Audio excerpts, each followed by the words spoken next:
the way, this a war won't keep Netanyahu out of prison, because he's going to trial. He's actively going to trial as we speak, right? So since 2020, even throughout this war, say again. Since 2020. Since 2020. Yeah. Is that what you said? Yeah. Oh, okay. So yes, he's actively going to trial in front of the Supreme Court, right? So just because there is a war doesn't mean that it's going to prevent the Supreme Court from adjudicating or from. So you can make all the claims that you want to. You can say that, you can make all the claims that you should be ours. Should be ours. I tried not to speak while you were speaking. No. It's very difficult to. No.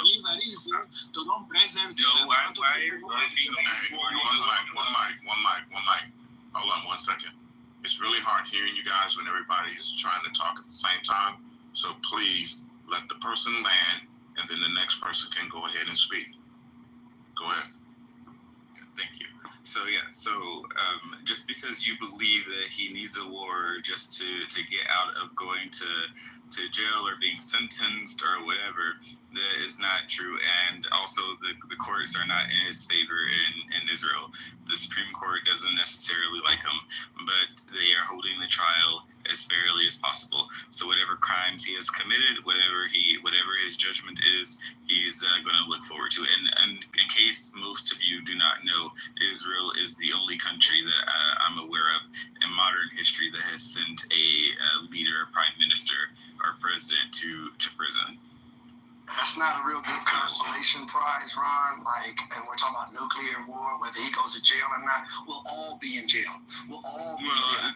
It's not so whether he actually gets brought to a trial one day. Nobody, I didn't cut you off, bro. I was just trying to finish my thought. That's all. Nobody's excited that, oh wow, at least he went to jail, while the rest of the world is still dealing with nuclear fallout and now the triggering of things. He's gone. He's off the scene now. But now Iran and the rest of the world and America is very involved in China, whatever else, bro. So I appreciate your insight into that. Whatever you just said, Israel is, the only one or whatever, and they've arrested. Bro, that sounds good, but you know what? Truthfully, to talk about whether he ever gets brought to a court of justice since 2020 or not, and whether he ever sees justice, the planet is concerned, believe it or not, with the planet.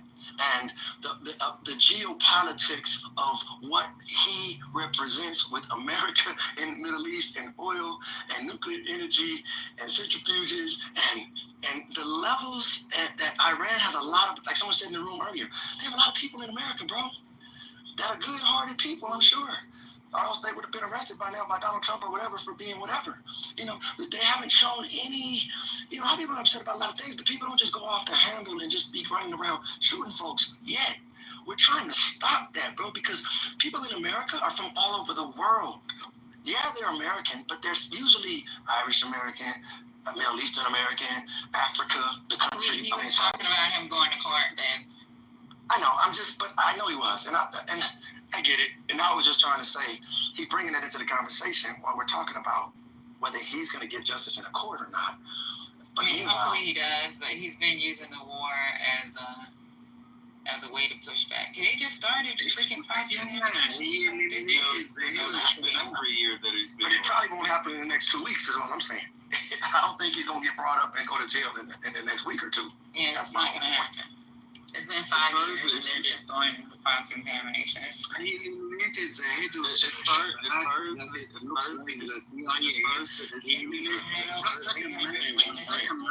second, let me say something. He eliminated Netanyahu. He eliminated the head of Shabak because he asked the Shabak to give him a reason to not present in front of the court. And Shabak is saying no. So he eliminated the head of Shabak. And the head of Shabak, you have your phone. Just go and search.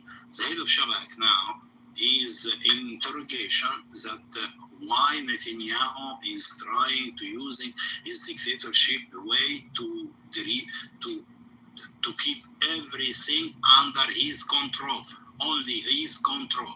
He controls Shabak, he controls the CIA, Shabak is part of CIA, he controls everything. And he doesn't want to present in front of the court. Why? Because there is national security. That when the Shabak, they say, we're not going to support that. He eliminated the head of Shabak. Shabak is the equivalent of the FBI, and he tried to terminate the position, but from Ronan Bar. But Ronan Bar, he went to the courts, and the court said that it was unjust, and he couldn't just fire him whenever he chose to. So he tried to also do the same thing with the Attorney General. Yes, Netanyahu is similar to Trump. He wants people to be absolutely loyal to him. However, fortunately for the state of Israel, right, the courts still have a lot of power and control over how the government is run. So I can have the actual facts. And because of that, thank you very much. The court is able to order him to create order where he has created chaos in the government and administration. Thank you. But not in the next 2 weeks. The head of Shabak. Can somebody spell Shabak? Because I'm not sure how to spell that. So I can. Shabak is an acronym, and I'll put it in the chat for you. I appreciate that, Ron. I don't know why you care, because you are not. You don't know a lot about why I care about a lot of things, bro. But you just play your cards out. Don't worry about me. We're just having a conversation in here. Okay. All right? You got other problems to worry about, not me. You mentioned something else about fallout and all of this stuff. I think the point of the matter is that the prevention of a nuclear war, right? Now, fine, people will say that they don't believe that Iran had any intention of creating nuclear weapons. I don't know. All I know is that we have a report, we have some intelligence coming from the American intelligence community, we have a president who's kind of rogue right now, Trump, and we also have some intelligence coming from a few other places. And those people know more than what the media is supposed to know or does know. Every country with nuclear abilities and warheads knows that it tells any other country, we will destroy your ass if you mess with us. I guarantee you China feels that way. Hold on, bro. Hold on for a minute. Hold on, China feels that way. I promise you Russia feels that way. Come on, y'all. So all I'm saying is that, bro, so, again, them getting the ability to have all of that is not the issue, man. And that scares Israel. But there's a lot of countries that have nuclear abilities, and they ain't running around with it just destroying folks. So only when they're provoked, and I'm looking for Shabak. If somebody else, Ron may never put it in there because he doesn't understand why I want to research the facts about the head of Shabak has been, removed. I want to look into the facts that whatever that is, but I can't spell it. That's one thing. But back to what I'm saying, bro. So the fact. No, one second, bro. Let me finish my one. No, I'm not giving you permission to cut me off. One mic. So I'm going to give y'all permission to both stay on mute. I think Dr. David had his hand up for a while. Nobody been able to bring him up. So go ahead, Dr. David. You want? Yeah. So just in context here, this hot war, started back in April of 2024 when Joe Biden was in office. The Iran and Israel have been trading salvos for a while.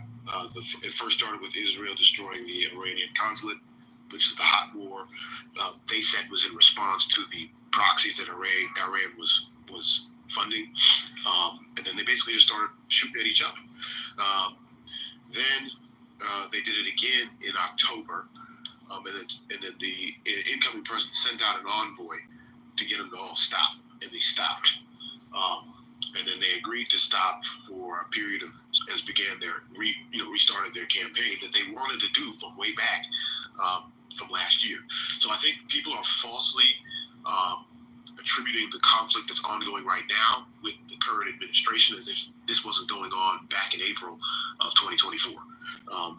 This administration is now trying to put out that fire that had long been ignited when they weren't even in office, first off. Secondly, in putting out that fire, they are dealing with an uphill battle. The Israeli lobby controls most of the seats in Congress.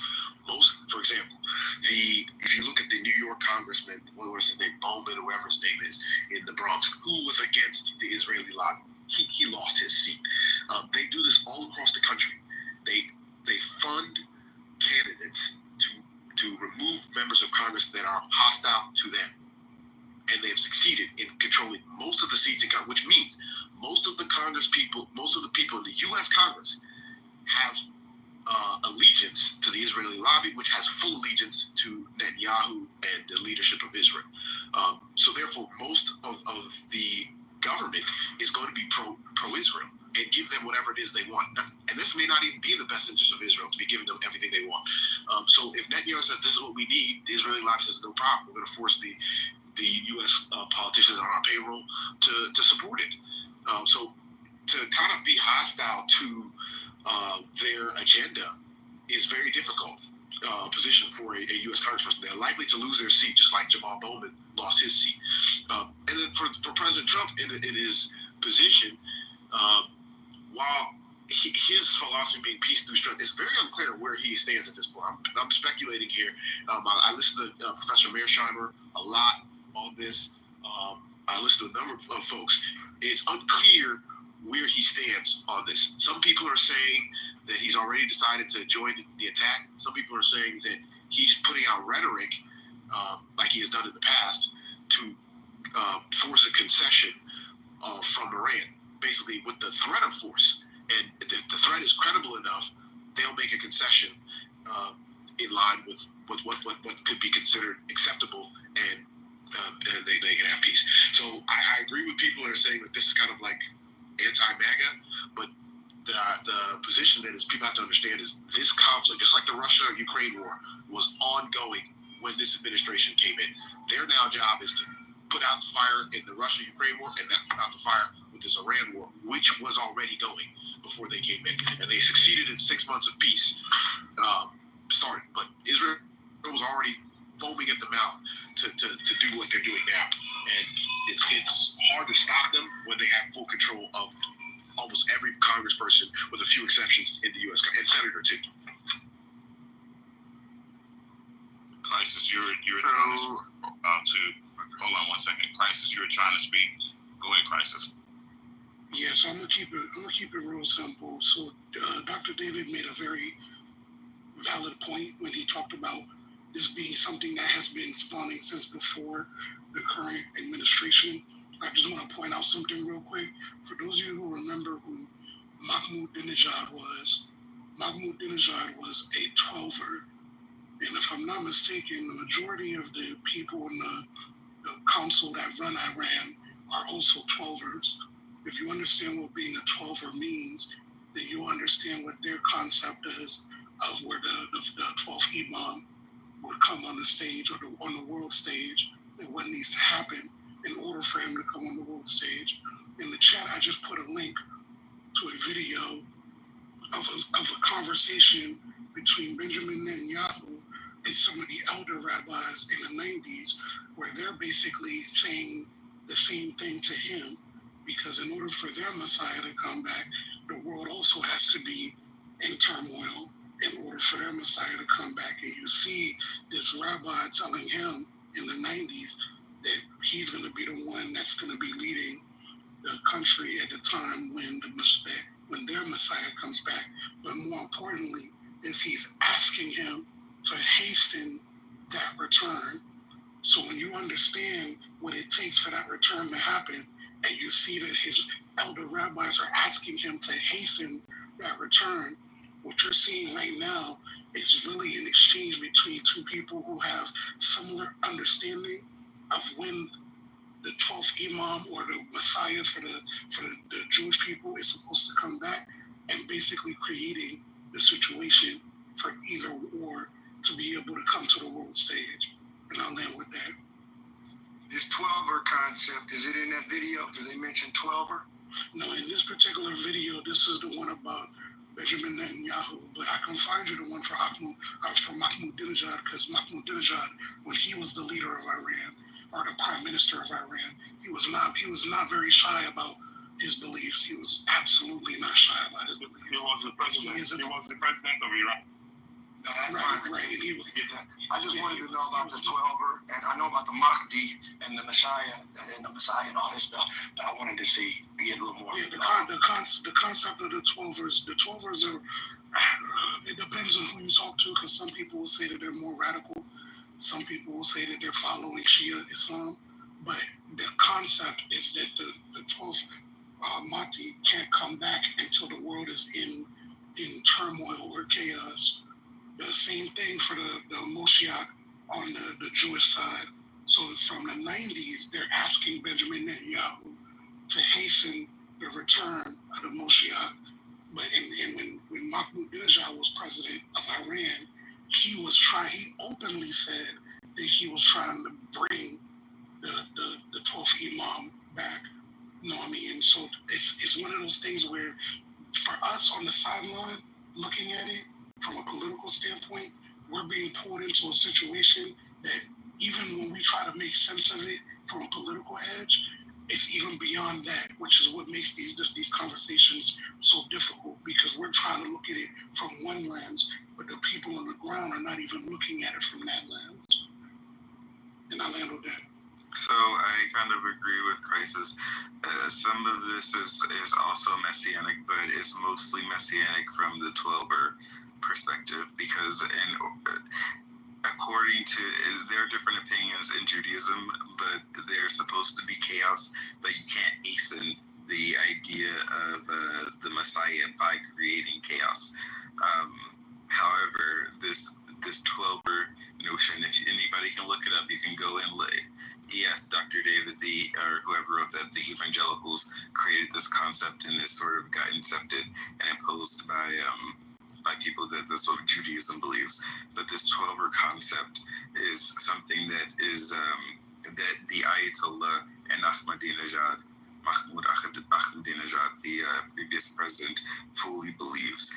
And it's an aspect, there are several Muslims on the stage, so I'm sure we can ask any of them if they would be honest about it, that they have to destroy Israel in order for the 12th Imam to emerge.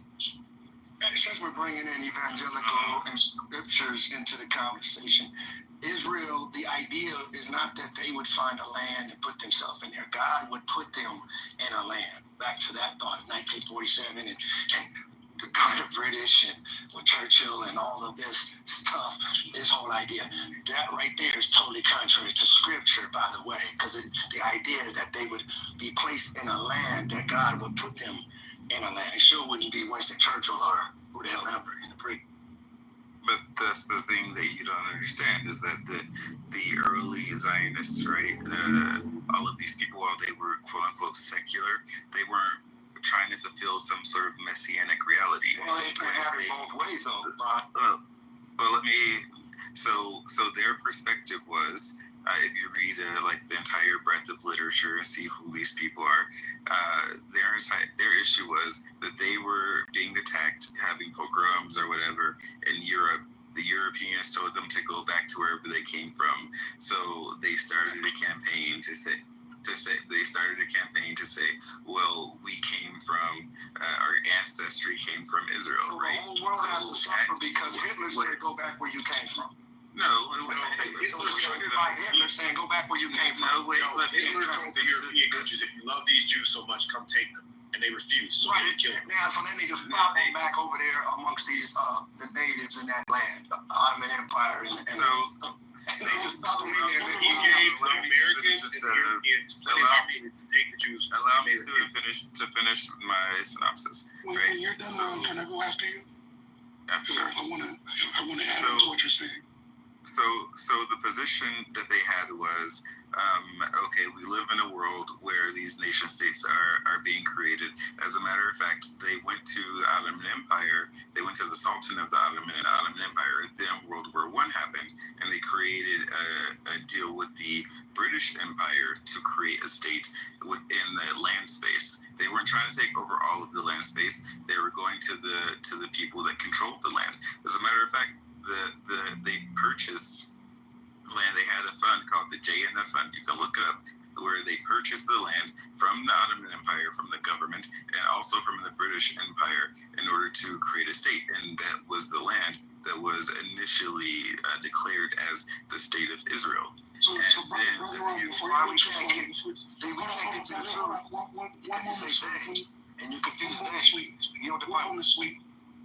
moment, sweet, please. So Brother Ron, like, just to add to what you're saying, is it fair to say that we're probably living in an era where this is prophecy manufactured instead of prophecy manifested? Because what you just described and what I just described, and the two leaders that we were referring to, we both can agree that their core beliefs don't say that you're supposed to hasten it, but yet they both were told to hasten it.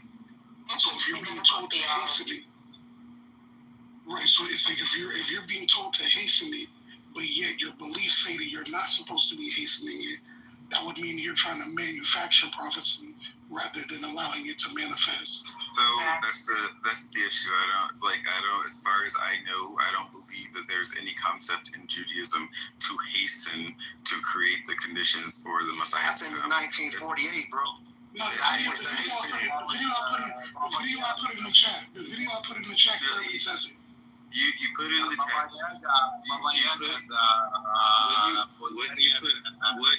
What you put in the chat is a video of Netanyahu speaking with, I think, the Lubavitcher Rebbe, who's a Hasidic rabbi who has various interesting ideas, and quite honestly, his followers believe that he is the Messiah, right? They believe that he is the Messiah that came. He has a somewhat of a small to medium-sized following amongst the Jews. You just said Hitler told them to leave, and therefore they go back to your land. You just said that. Hold on, bro. Let me quote you. You said the Europeans told them go back to your land. You said the Europeans told them go back to their land. You didn't say that? Hitler didn't even exist. You did say that. When Theodor Herzl wrote his book or his manifest about creating a Jewish state, and Hitler wasn't even the chancellor. Okay, no problem, bro. You didn't say who. You said that. Why do you keep interrupting me? We're having a dialogue, bro, because I'm trying to dialogue on what you're saying. You don't want any pushback. You have zero impulse. You don't want any pushback. It's not about impulse. You're a grown man. You're probably like 20 years older than I am. Don't worry about all that. What you're saying doesn't make sense. I need you to relax a little bit and calm down so I can finish what I have to say. I'm calm. Well, then let me finish what I have to say. That tactic doesn't work, though. Let me brought up the fact. I was in the middle of what I was saying. You cut me off. You got this saying that they were told go back to their own land. You said that, Ron. Thank you. So maybe the moderator can check you because you're interrupting me, bro.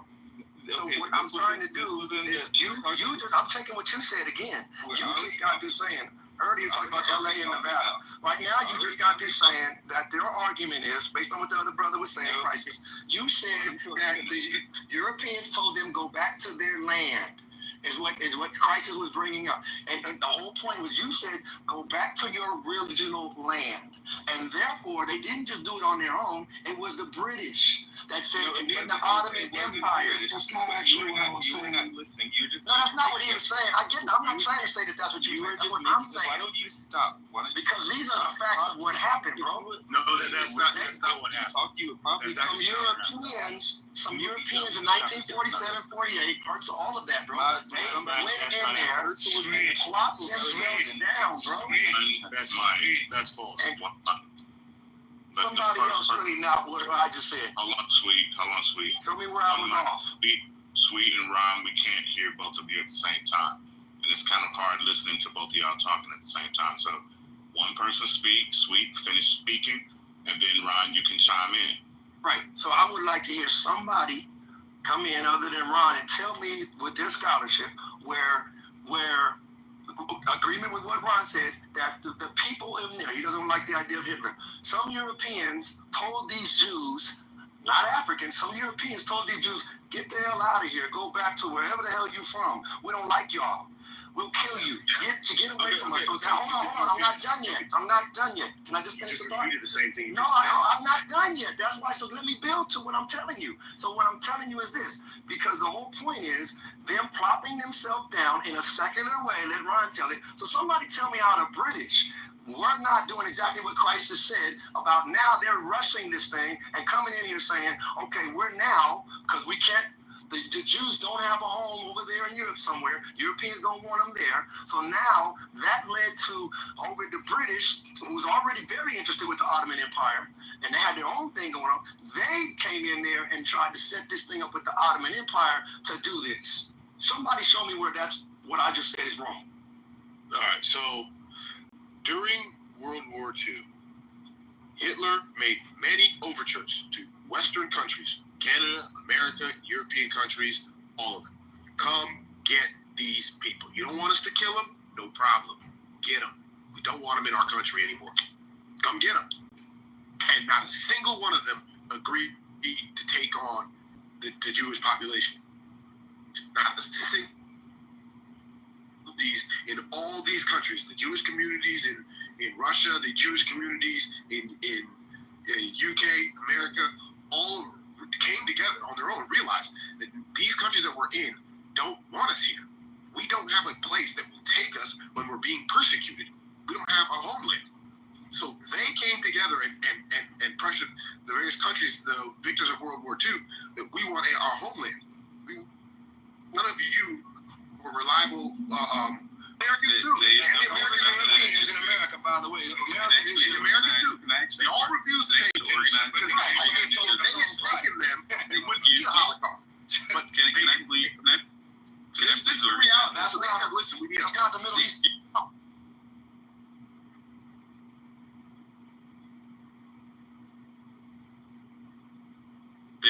The history has been distorted, and it seems that some people want to start at 1948. Some people don't know that Theodor Herzl and Hitler were not at the same time. They had no connection to each other, other than they probably spoke German. Both probably spoke German. Make that make sense. Why are you talking about this? Go ahead. But because it's the history that you're trying to conflate, it doesn't make it. Excuse me, let me finish. Please He's let him talking about finish. the British, and this has been since the 1800s, so it's not. Yeah, so there are already Jews since the early 1800s making migrations from Europe into the Ottoman Empire, right? Throughout the Ottoman Empire, mostly in the land that became the British Mandate of Israel, and then also which became the State of Israel. Already, and I mean, since the 1400s, actually, you find migrations of Jews post the Spanish Inquisition living in the areas, living in places like Sfat, their current day Sfat, and Jerusalem, and Haifa, places like this. So, and Tiberias, right? So the issue is that there were these empire places before modern states. America and France are two of the most modern states that we have in history, because otherwise we had these empires which were just land masses that were controlled by kings and kingdoms. And that was only 100-something years ago, right? So you had the British Empire, which controlled a vast variety of states and spaces throughout the world. You had the Ottoman Empire, which controlled most of what we call the Middle East today, right? For it, not just where Turkey is, which is like. has been destroyed to Let create. him land. Somebody's going to tie this together somehow. Let it get there. I don't know where he's going to do it. Yeah, I'm getting there. So you had the Ottoman Empire, which was controlled by Turkey, or the head of Turkey, right, the Sultan of the Ottoman Empire, and then the British came and broke up the Ottoman Empire because they were enemies, they were a threat to one another.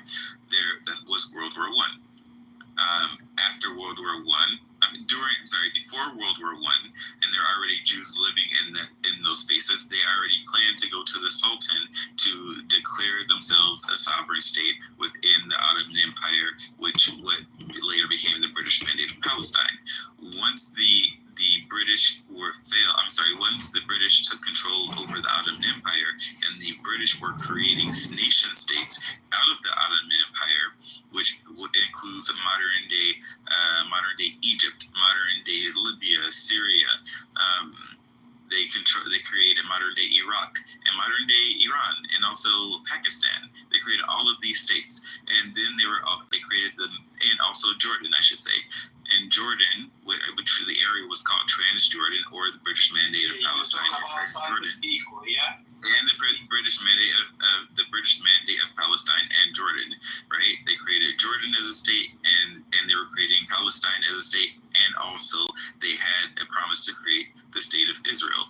And the Jews that were there, they purchased the land that they wanted to become the state.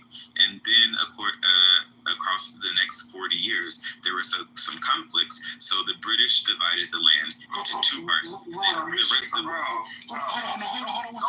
to get enough time. Ron, just for clarification, are you still in World War I, or are you in World War II? I haven't gotten up to World War II yet. I haven't gotten up to World War II yet. Okay, we're still in World War I is what you're saying. All right, we're past we're between World War I and World War II. World War I in 19. As long as I can get as much time to refute all this he's saying, which I know I won't. World War I happened in 1917. World War II ended in 40 something. So 44, I think. No.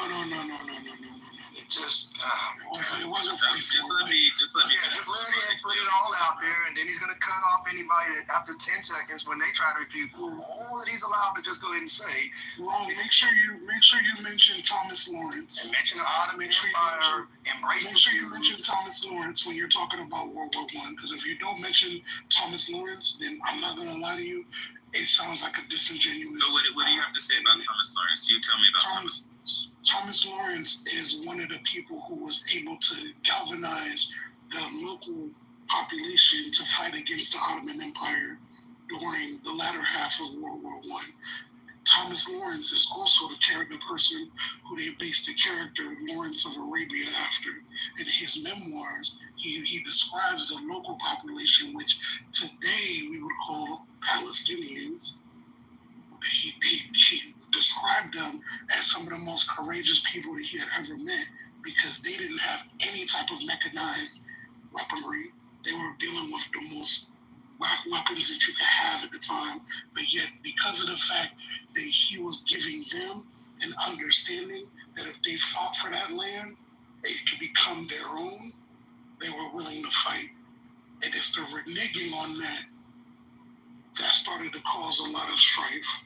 So now when we take it to the further part going forward, what I mentioned earlier about prophecy manufactured, aka creating a state of Israel instead of God giving them one, versus prophecy manifested, that's when we start to get into that part of the conversation. So as you're describing what you're describing, I just want you to make sure that that's why I asked you, are you still in World War I or are you in World War II? So you're talking about Sir Thomas Lawrence, right? Sir Thomas Lawrence. Yes, sir. And Sir Thomas Lawrence died in 1830. Is that correct? No, we're not talking about the same person, because the Thomas Lawrence that I'm referring to. Jesus Christ, you don't know who Lawrence of Arabia is? Yeah, he was a British officer. He was a British Army officer.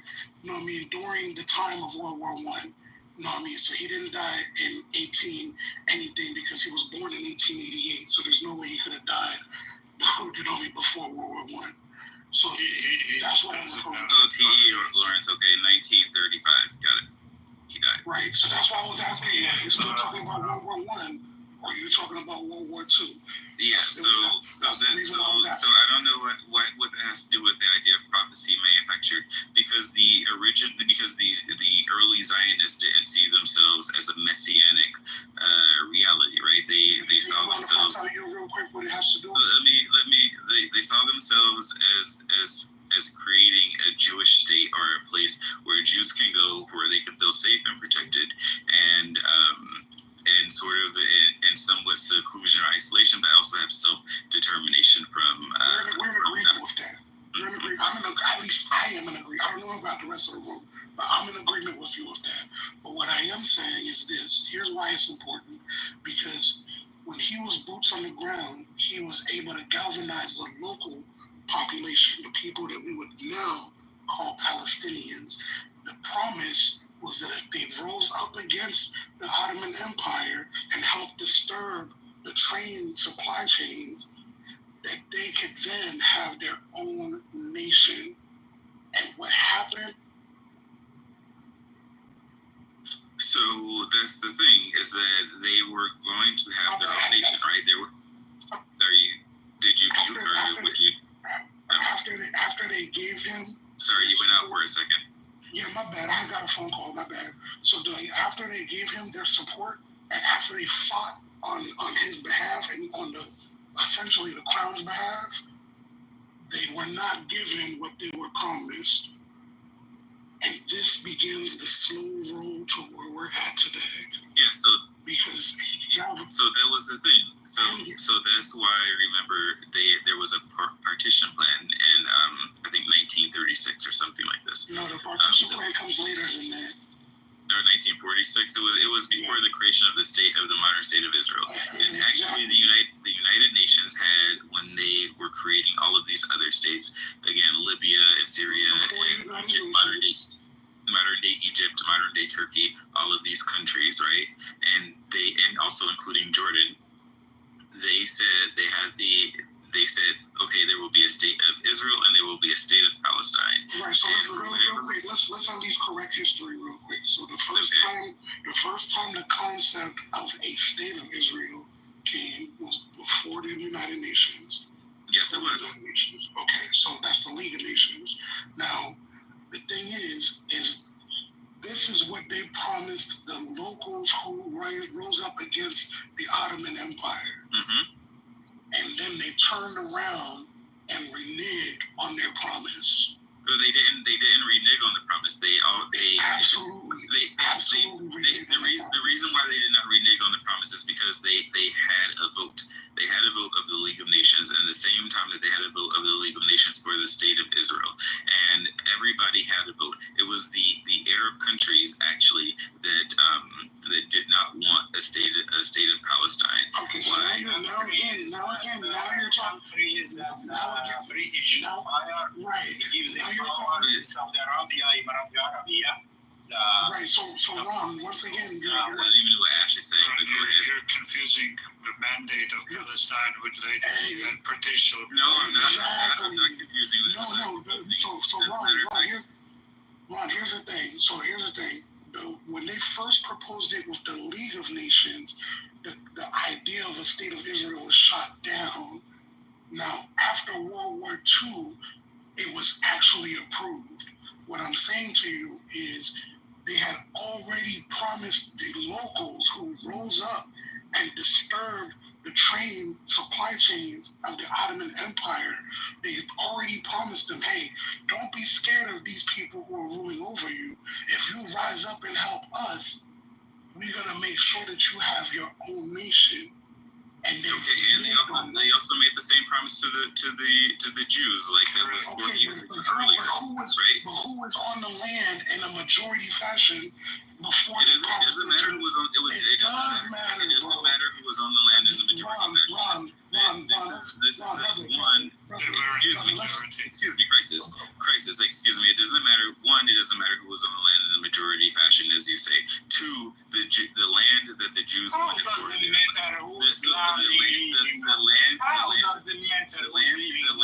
land that the Jews wanted for the state of Israel was land that they purchased, right? I agree with you about the purchase. Like I said, there was the Jewish National Fund, which was a fund that the Jews put their money together to purchase land. They had already been purchasing land during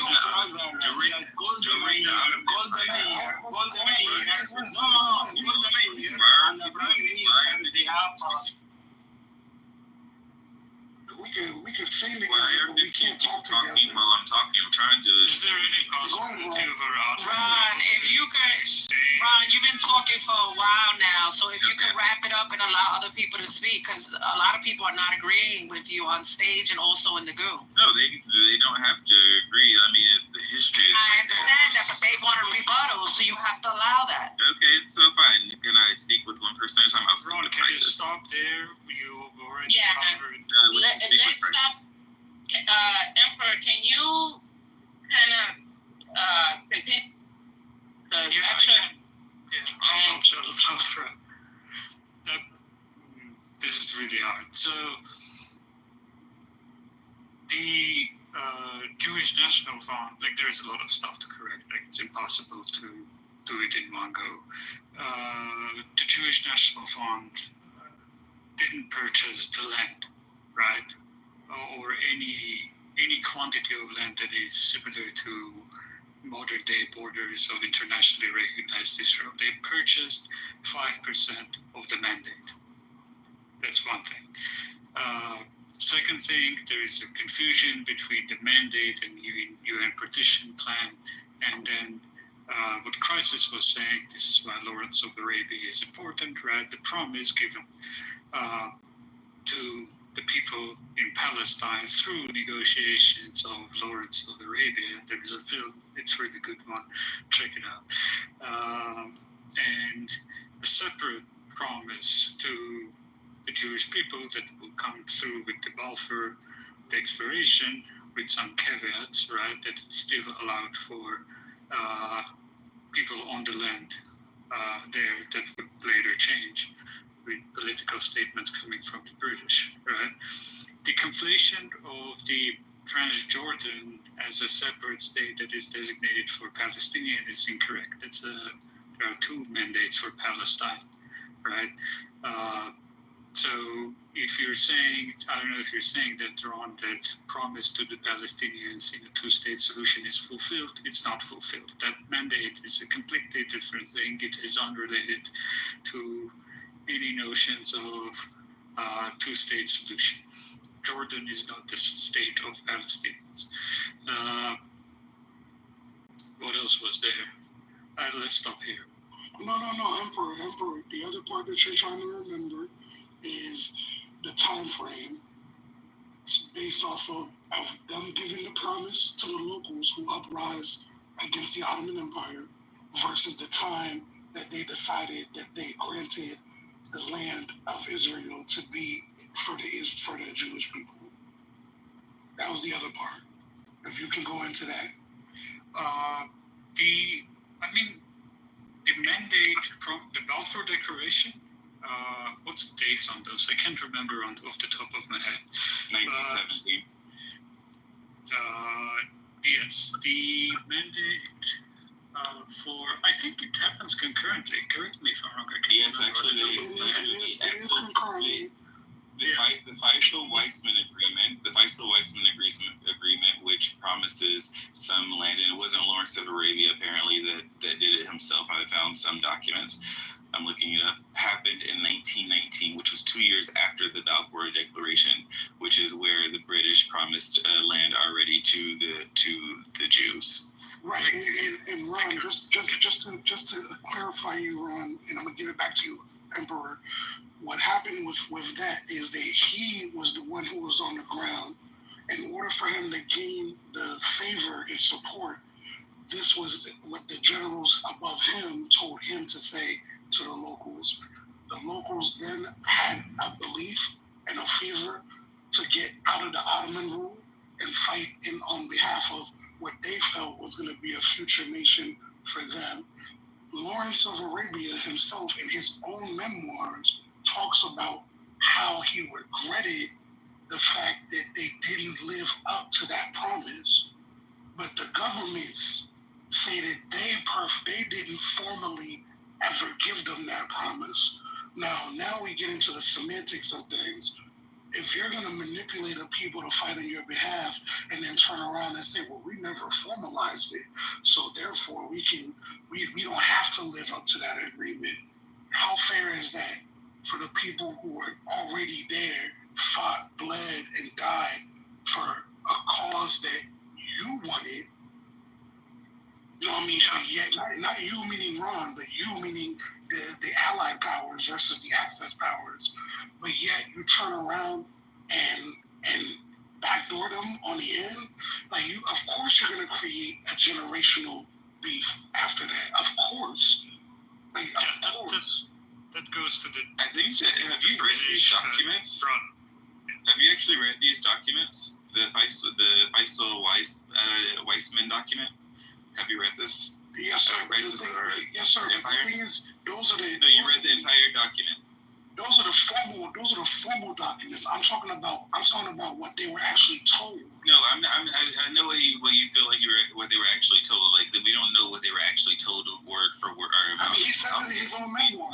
We know what's written down, right? That's what we know. We know what contracts are written down. We know what amendments and statements and those things that were written down. We have copies of. Now you can say the keyword contract. Can we? Contracts and amendments. But did you read this document? Because why are we getting into this rabbit hole? Like I'm so. It's not a rabbit hole. The question is did you read the documents? Yes, I read it. I read the documents, and the documents argue to your point. What I'm saying to you, in the Balfour Declaration, for example, right? People always they mention it, but they never mention that the Balfour Declaration itself promises that the inhabitants on the native inhabitants on the Jewish land that will become the Jewish state, including that 5 to 7%, whatever it is, would have full rights and citizenship within that territory, right? So that was in this this Faisal-Weizmann agreement. Anybody can look it up. It's on the United Nations website.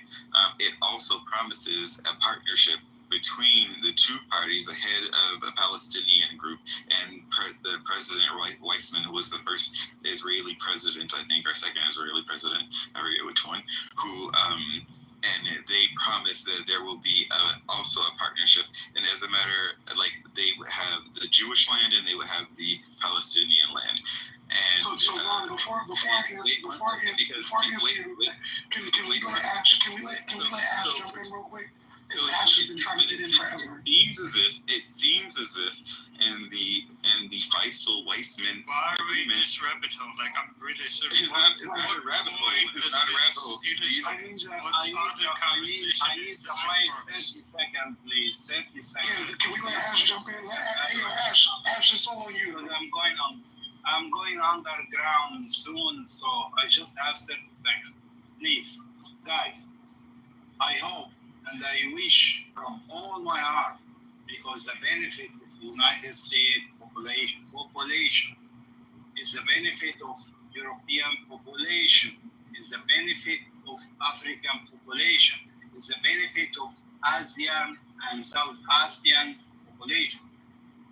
We don't have to run after this kind of huge motherfucker Zionists because they have them way and them religion and prophecy, and they try to negate the reality to become and accept them fucking prophecy.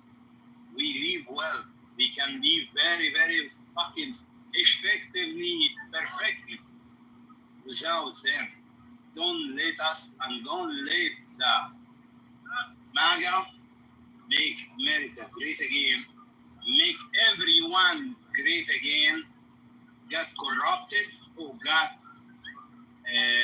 how I can say it, interfered. Somebody come in and try to disrupt and broken down the MAGA. Make America and population of America great again. Look at how the people living, and if America going war, what's they gonna lose? How much money is they gonna draw down? How much blood is they gonna draw down? How much? And tell you, if you give a chance for any person to come in to corrupt the MAGA or corrupt or deviate the MAGA direction, don't give him a chance. Just open him across and just do what you have to do. Okay, so Ron, all due respect, Crassus, like the historical tangent is interesting in terms of how duplicitous the British are, but all of those things have no legal meaning for modern day politics, right? The people in Palestine and people who are not in Palestine and have the right of return and lived in Palestine and have been forcibly displaced have their right of self-determination and right of return, irrespective of. So you're using modern. No, let him finish. Hey Gemini, happy Saturday.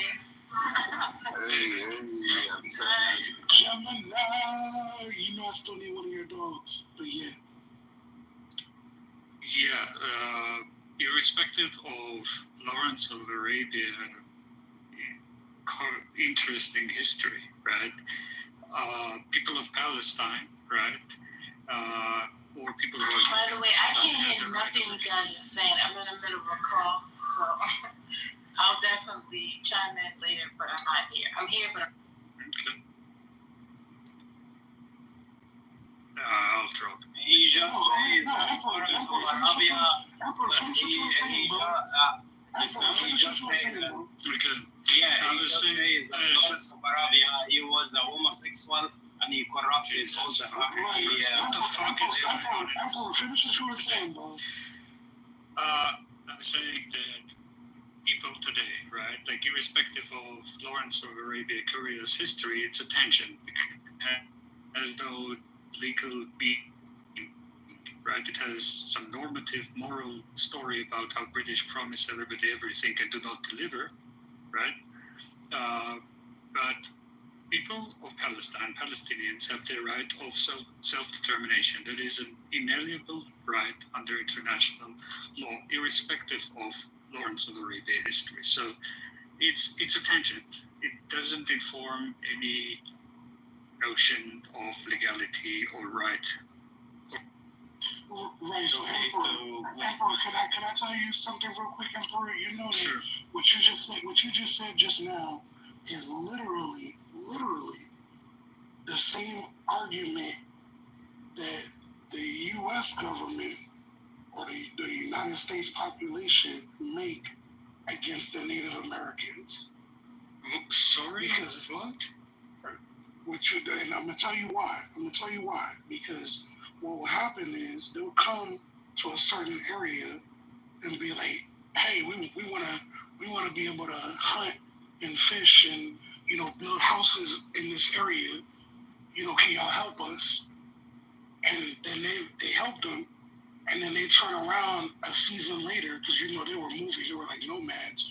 They were moving around. You misunderstood me. Okay, maybe I misunderstood you because what I'm saying is this: the reason why I brought up Lawrence of Arabia was because I was trying to point out the way that they use legal contract versus verbal contract.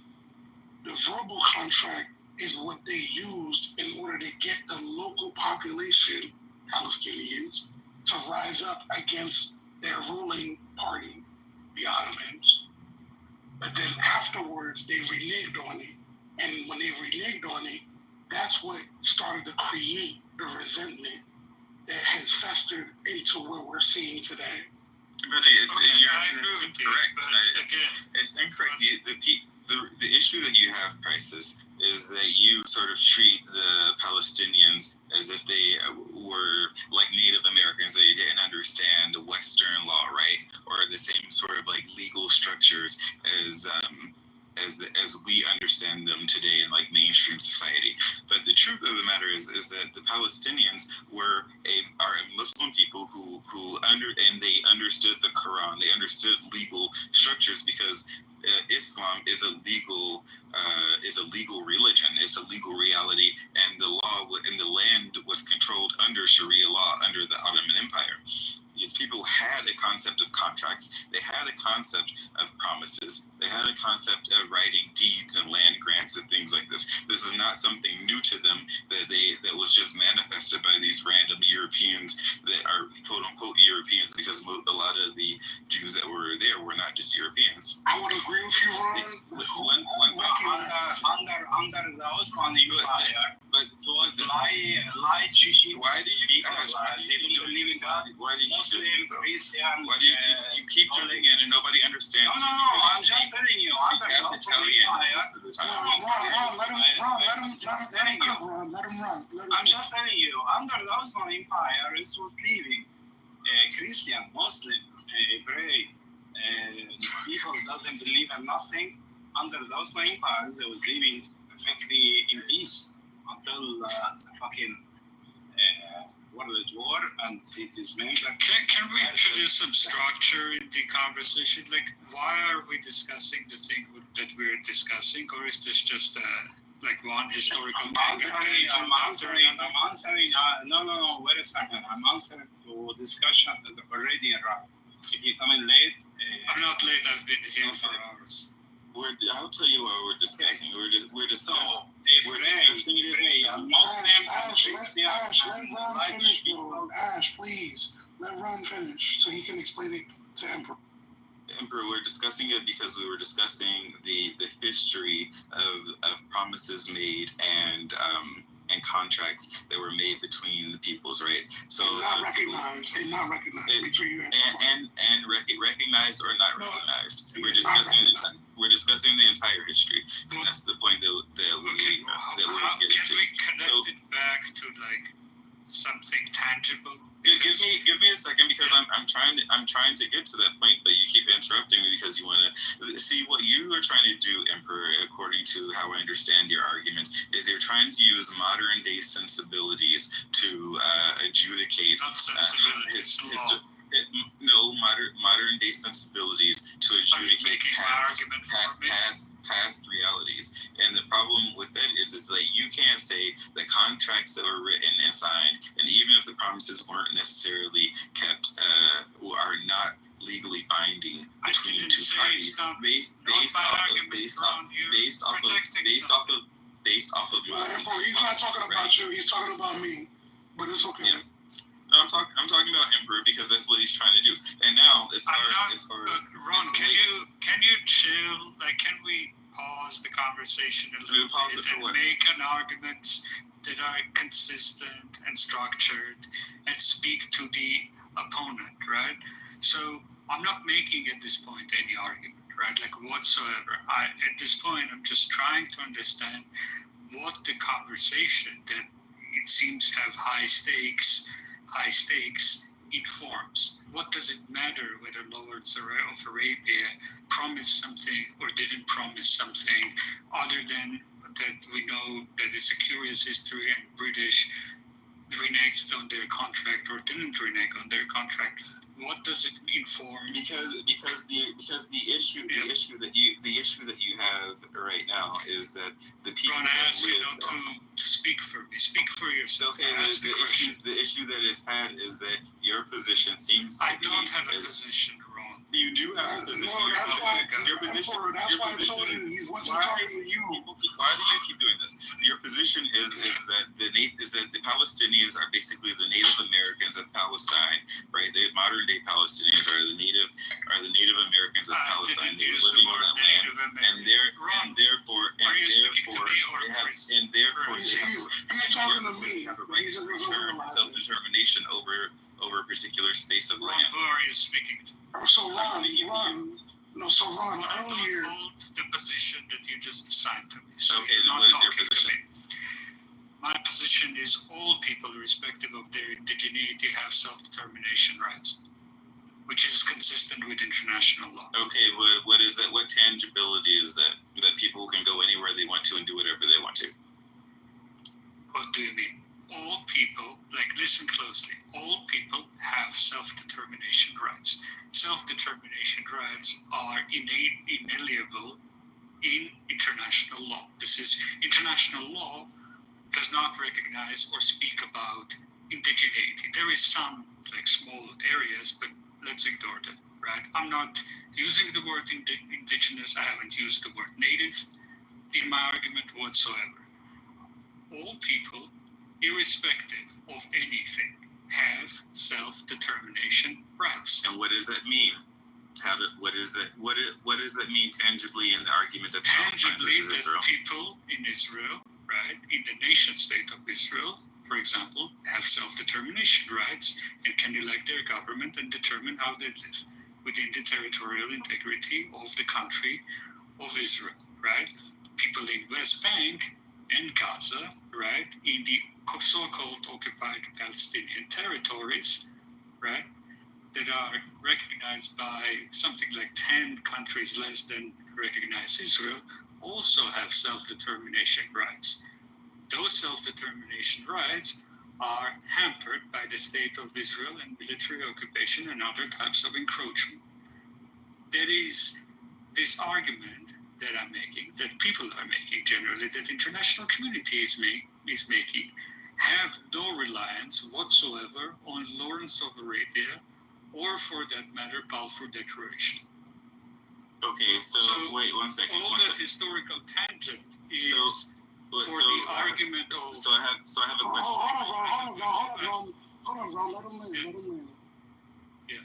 So all of this historical tangent misses the mark because it is irrelevant. It is interesting, it is informative, right? But it is irrelevant. Okay, so can I ask you a question? Go ahead. Quickly. Okay, so did in 2000, okay, do the Palestinians in Israel, in the borders of Israel, have the right and ability to vote for whomever they choose? They should, yes. No, the answer is they do. All Israelis. Well, they should and they do. You asked me a normative question, right? Okay. I asked in a normative manner, right? Okay. Whether they do or do not, I'm not aware, or like. So I have another question for you. They don't. So do the Palestinians in Gaza have the ability to have elections? Their rights are hampered. No, and we can't blame Palestinian authorities if that's incorrect. If that's Ron, so how is Israel? Like, give me space to answer. Like, you ask me a question and you speak immediately. I thought you answered. Sorry. Okay. Go ahead. You asked me a question about specific. It's okay. Thank you.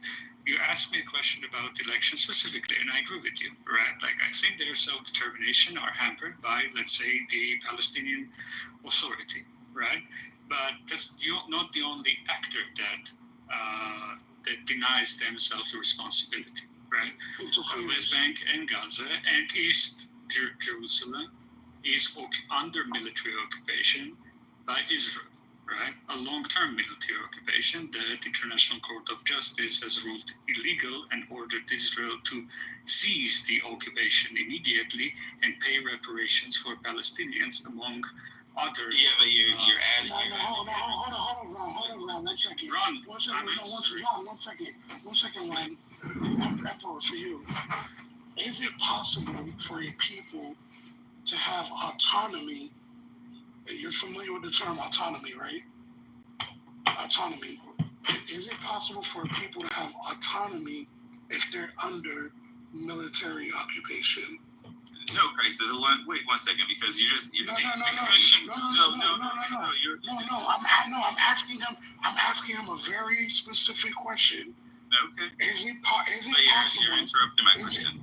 Is it possible for a people to have autonomy if they're under military occupation?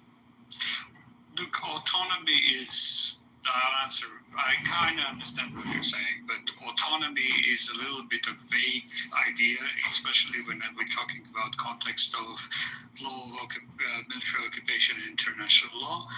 The term for it would be self-determination. So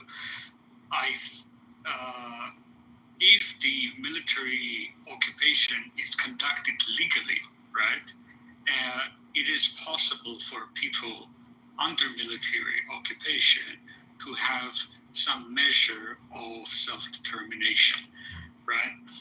However, that military occupation has to be justified. It cannot be indefinite, right?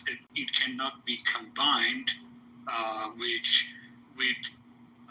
illegal activities such as settlement building, right? So, like, I'm not going to rule out that there can be a situation where military occupation can be in parallel to some level of rights to self-determination, but the case in West Bank, for example, is beyond any of like good case scenario of military occupation, right? Israel is building settlements. Israel is demolishing buildings of Palestinians. Israel is not granting any building permits to Palestinians. Israel restricts movements of Palestinians, etc., etc., etc. Their self-determination is interfered with to such an extent that, again, the International Court of Justice deems it racial segregation, ECRD Article 3 violation, which is the specific article is apartheid, right? So apartheid is incompatible with either autonomy or self-determination. So wait 1 second. So what you said a couple of things that I find interesting. So before October 7th, 2023, there were no Israeli military people in Gaza, right? They were all evacuated. The only thing that was there was a wall that put up a border between what is Gaza and what is Israel, right? So that is not military occupation. Right. But were they not running through Palestinians? Were there not a lot of... Sweet, let him finish. Currently, there's military occupation. Please say you're wrong. Just a matter of, can I ask you to say you're done when you're done? Yeah, sure. So one second, real quick, guys. Like, I keep hearing each person interrupt the other. If every time you guys are done with a submission, if you say I land or whatever, something that shows you making a conclusion, and then the next person can go ahead. That way we can hear each person clearly. Oh man, Gemini, goddamn. So currently, there is a military occupation because of the war, right? The war effort, but that's a different story. But between 2007 and 2023, there was no military occupation. The Gazans and the Gazan citizens, they had the ability to cast their vote, and they have a leadership which they voted for Hamas. However, Hamas got there, they voted for Hamas. That was their governmental situation.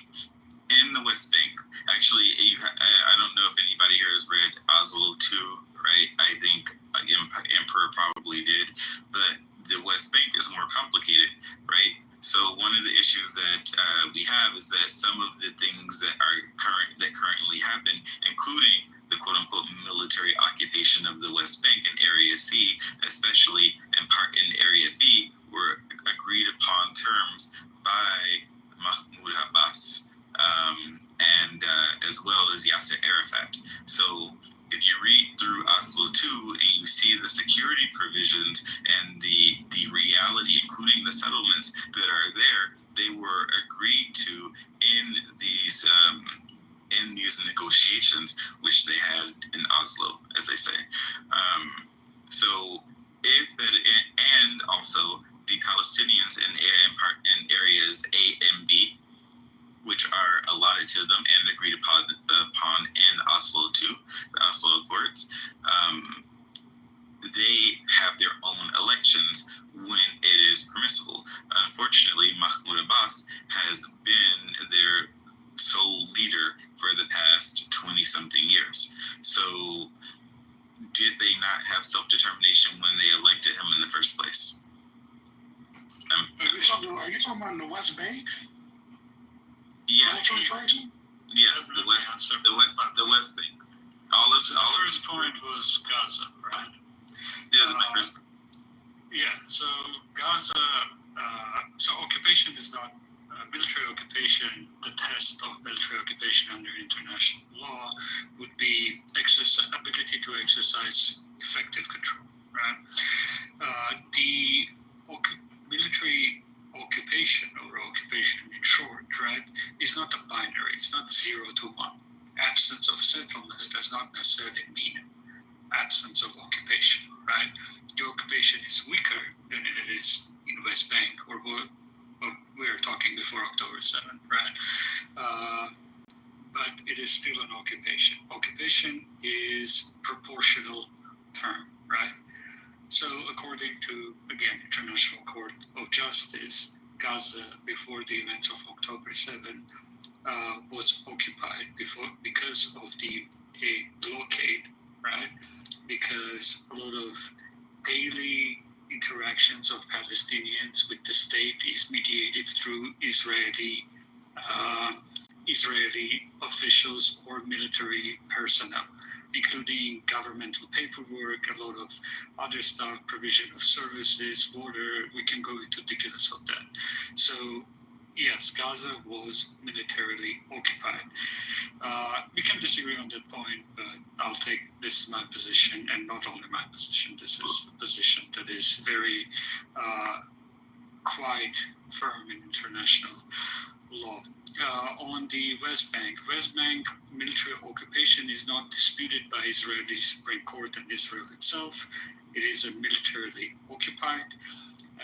I already answered the question of elections, irrespective of the nature of government of PA or West Bank or their authoritarian character or non-authoritarian character. That is not the only source of self-determination, right? Self-determination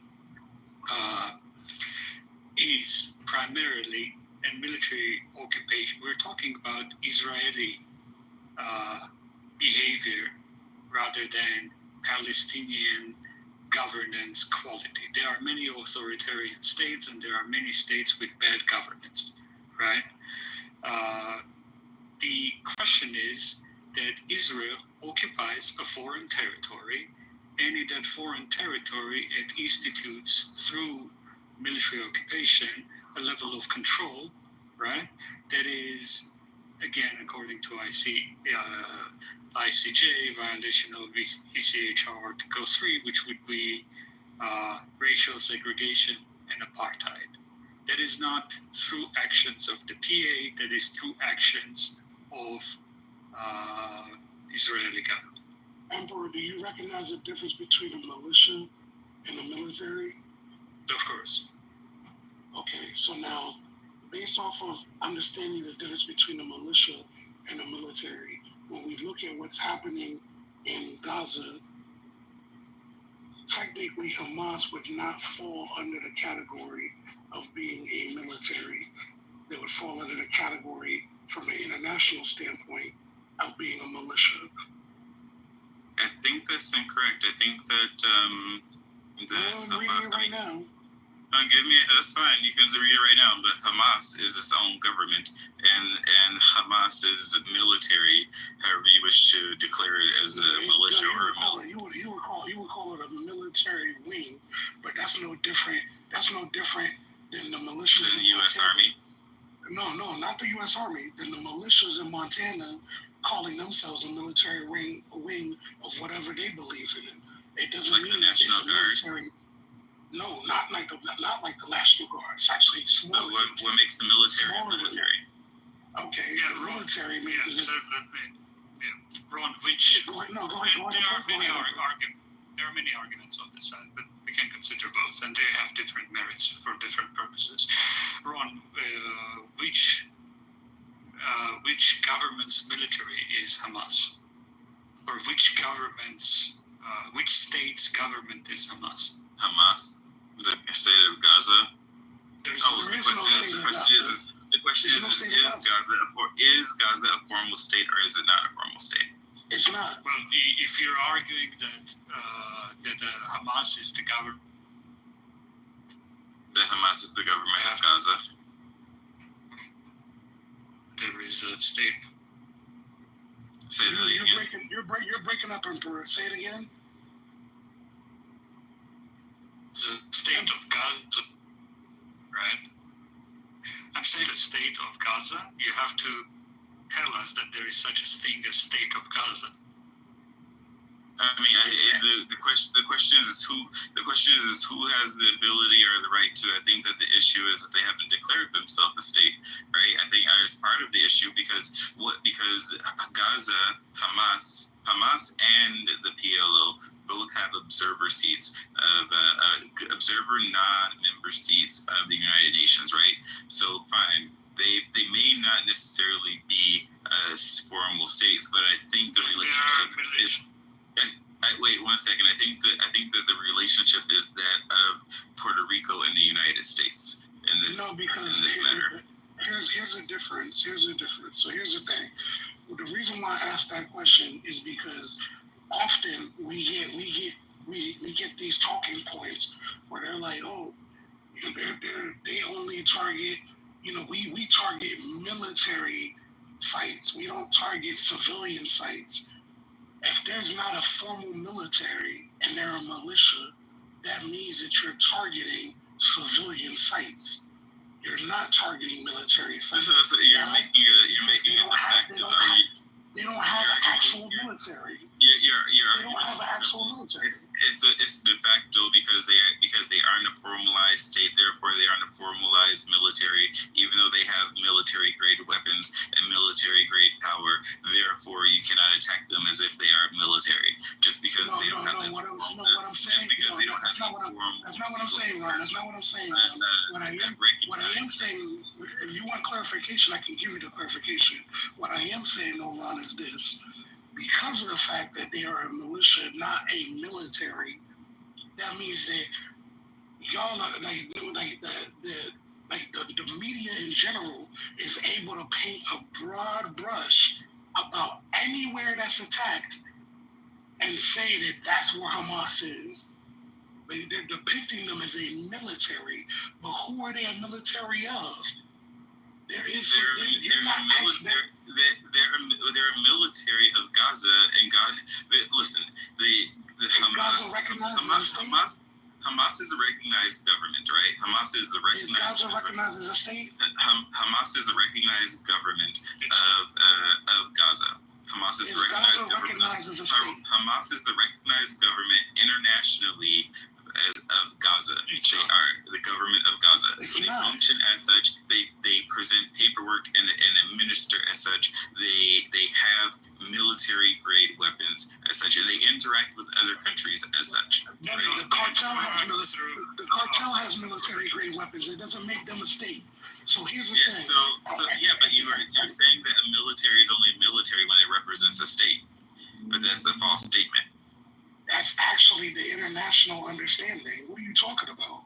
Okay, so that's literally the international understanding. So you're saying that any group of people who formalize themselves into some sort of random military, right, for lack of a better term, fine. So you cannot treat it. So you're saying that you cannot assault all. Folks, let's allow other people to speak. Wait, I'm trying to understand the argument here. All members of a military that do not represent a state are militias. Therefore, all those individual members are civilians. You cannot have a military without a state. Like that's. And I disagree with you. So they're terrorists. So the answer is that they're terrorists. Now they're terrorists instead of a militia. If you attack people unwarrantedly, then I guess you're a terrorist, right? The term is known. Armed group, but let other people speak. Yeah, we're in another tangent. Hey, thank you, Gemini, for letting us rock for that long, by the way. And thank you to Miss Patty and Miss First Lady as well. And everybody else that had to weather all of that. Thank you. Thank them too, Craig. Thank all of them. Yeah. Send them some cash app, bro, because I don't know where else you can go and just. I don't know what the cash app do. Send them some flowers or something, bro, because that was painful, man. Damn, we were talking about 1947 and secular Zionism, and then Ryan just takes it. You're the people that brought up those questions, right? I was trying to explain. None of that nonsense, bro. I didn't bring up none of that nonsense, bro. That was crisis and emperor and what the hell ever, bro. I got thrown down because you wouldn't answer the question what we were talking. I was just trying to answer the question about the ushering in the messianism. Yeah, I wasn't even talking about it messy. No, you weren't. Crisis was. This is what exactly, bro. Like that. Yeah, I went down that rabbit hole, bro. Good job. Yeah, well, it's a false claim that a lot of messianic people or people that focus on messianism focus on. He brought up the 12. He brought up the what was it called? The 12er. 12 verse. All 12 rows from there, bro. It went down that road. Good job. Well, you should look it up because the 12ers are really in control of the Republican. I ain't busting your balls. I'm just stating the facts, bro. Messer, when 12er, and then Ron ran on it, bro, and here we are. I left a few times, came back. Maybe the room is excited to hear that. I don't know. I'll listen. Well, sweet, you had your opportunity. Not to talk about 12ers and all that shit and military or not a military or I never brought. Don't let me own that shit. I know what I like to talk about, especially when I see a title. I try to stay focused.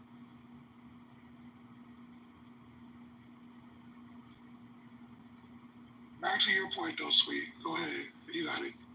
Nah, bro. Shit, I done had 1,000 trillion thoughts since y'all just went down that road. Don't let me interrupt the fun. Go back. I'm sure everybody's enjoying your conversation.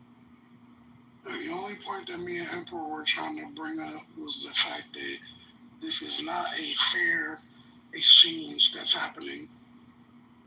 It had nothing to do with Ron. Ron's intention wasn't that, though, bro. Ron took over all that. It's the state going against the militia. That's what's happening right now. Great. Beautiful. Meanwhile, we got how many days left on this 2 weeks? Yeah, states and going against militias, it happens all the time, actually. There are plenty of militias in countries where the countries are next to countries that are in fights together. It happens very frequently. And can you see how that's like nowhere in the title? States versus militias or militaries. Can you see how that's going down into some weeds that put that title to the title of the room and see how many will show up. State military. Isn't that a product of decentralization now? Would you say the world is becoming more decentralized? Absolutely, Elif. It's easier to break down the individuals than it is to break down the states. But also, by the way, good thing that the world is becoming decentralized. This morning, Putin came out and said that he's going to intervene in the war if it goes on too long. That was always the plan. He needs to focus on finishing his own. Countries operate in coalitions. They don't operate in individualistic states. Which is the very reason why when America decides, when Trump decides that Ron to go along with what you know is going to happen, it's a geopolitical world. Yeah, so other countries, Iran's very vested in what the hell happens. Russia's very vested. Yeah, so now to me we're getting back to some real conversation about how the whole world is going to get drawn in, whatever 2005, 1950, whatever you're talking about, the whole world's about to be drawn into some drama behind Netanyahu and Trump. That's what we're about to witness. However you justify it, Ron, or whoever justifies it, that is what's about to happen. And guess who's cool with that? Obviously, the IDF and Netanyahu. I don't think the IDF. Hold on, Ron. We're gonna try to apply some rules here about just not cutting somebody off, bro. I've been quiet as hell. Keep cooking, sweet. Keep cooking. See, Ron got to come with the sly remarks. That's difficult. Sweet, keep cooking. I'm trying, bro. I'm trying, but he's good at his tactics. Him and Normal are good at. I don't. Baby, just talk, please. I'm trying to. But nobody checks Ron. You notice in this? I'm here to make sure the conversation goes accordingly. Go ahead and give your submission. I'm trying, bro. I don't let my blood pressure get all high. So I just shut up for a while because once he understands that, man, I don't want to match that nuclear energy and just to have a conversation, man. You have talked quite a bit today, so please stop whining. See that crazy talk, Gemini. Have you heard me talk since you've been in the room? Sweet. That's what you were saying, bro. Sweet, go ahead, give your submission. Yeah, I thought so. Go ahead, man. Go ahead. When I get the spirit again to talk, watch. I'll come and say something, and then watch how Ron cuts me. Nobody's gonna cut nobody off. I'm here. Ron just cut me off, Gemini. Gotcha. Who's about you got the dog in here now. You about to make sure he he gonna bark on anybody who cutting people off. Yeah, I just want to facilitate a good conversation where everybody can be heard. That's all.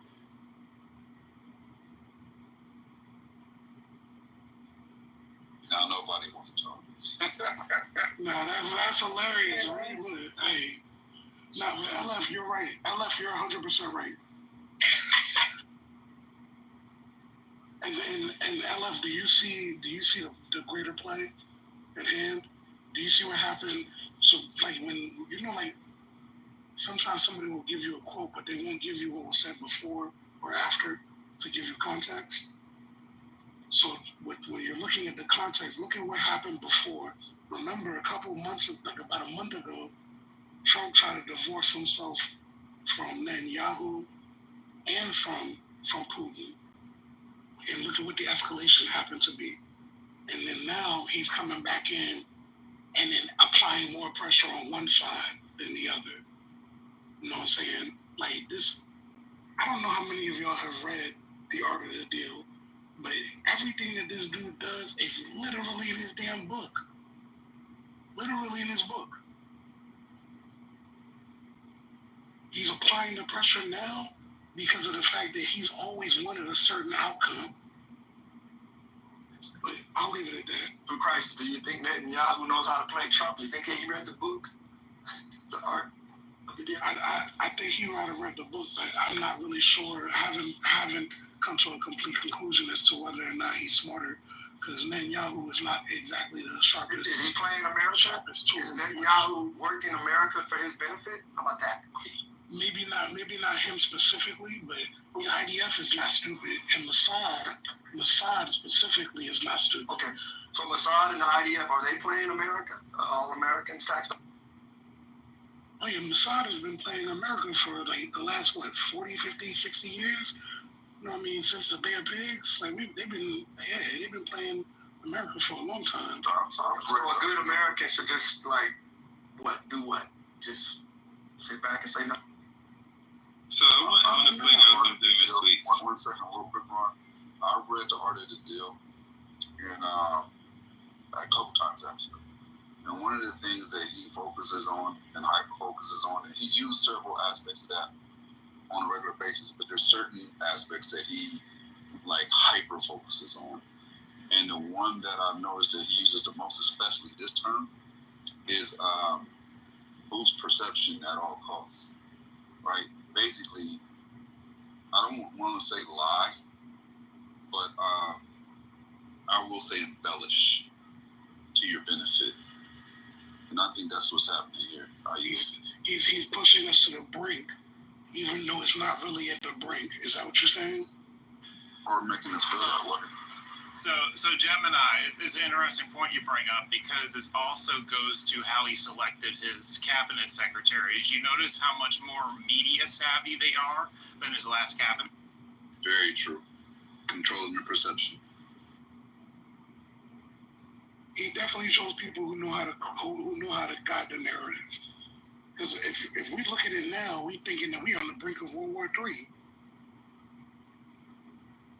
Well, Trump's initial choices were quite good, right? Because he had that girl that worked on Obama's team, right, as both the political advisor and the digital coordinator. And then he had Cambridge Analytica, right? So I think they just did this one, they just refined it. Oh, and with the, of course, with the teal component.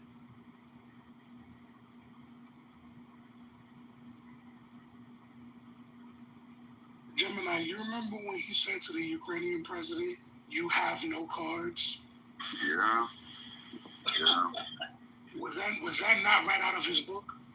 Unfortunately. That's what I'm saying, yo. Like we're just sitting through a whole fucking stage show. Like this is Trump 101. Well, and you have to realize it though, right? Because, Macron talked to Zelensky afterwards, and Zelensky is in a much better shape with Trump now. So he learned from that situation. I think you want to say he learned. I think that the way he handled him affected public perception, his public perception. remember how they weren't very receptive to him.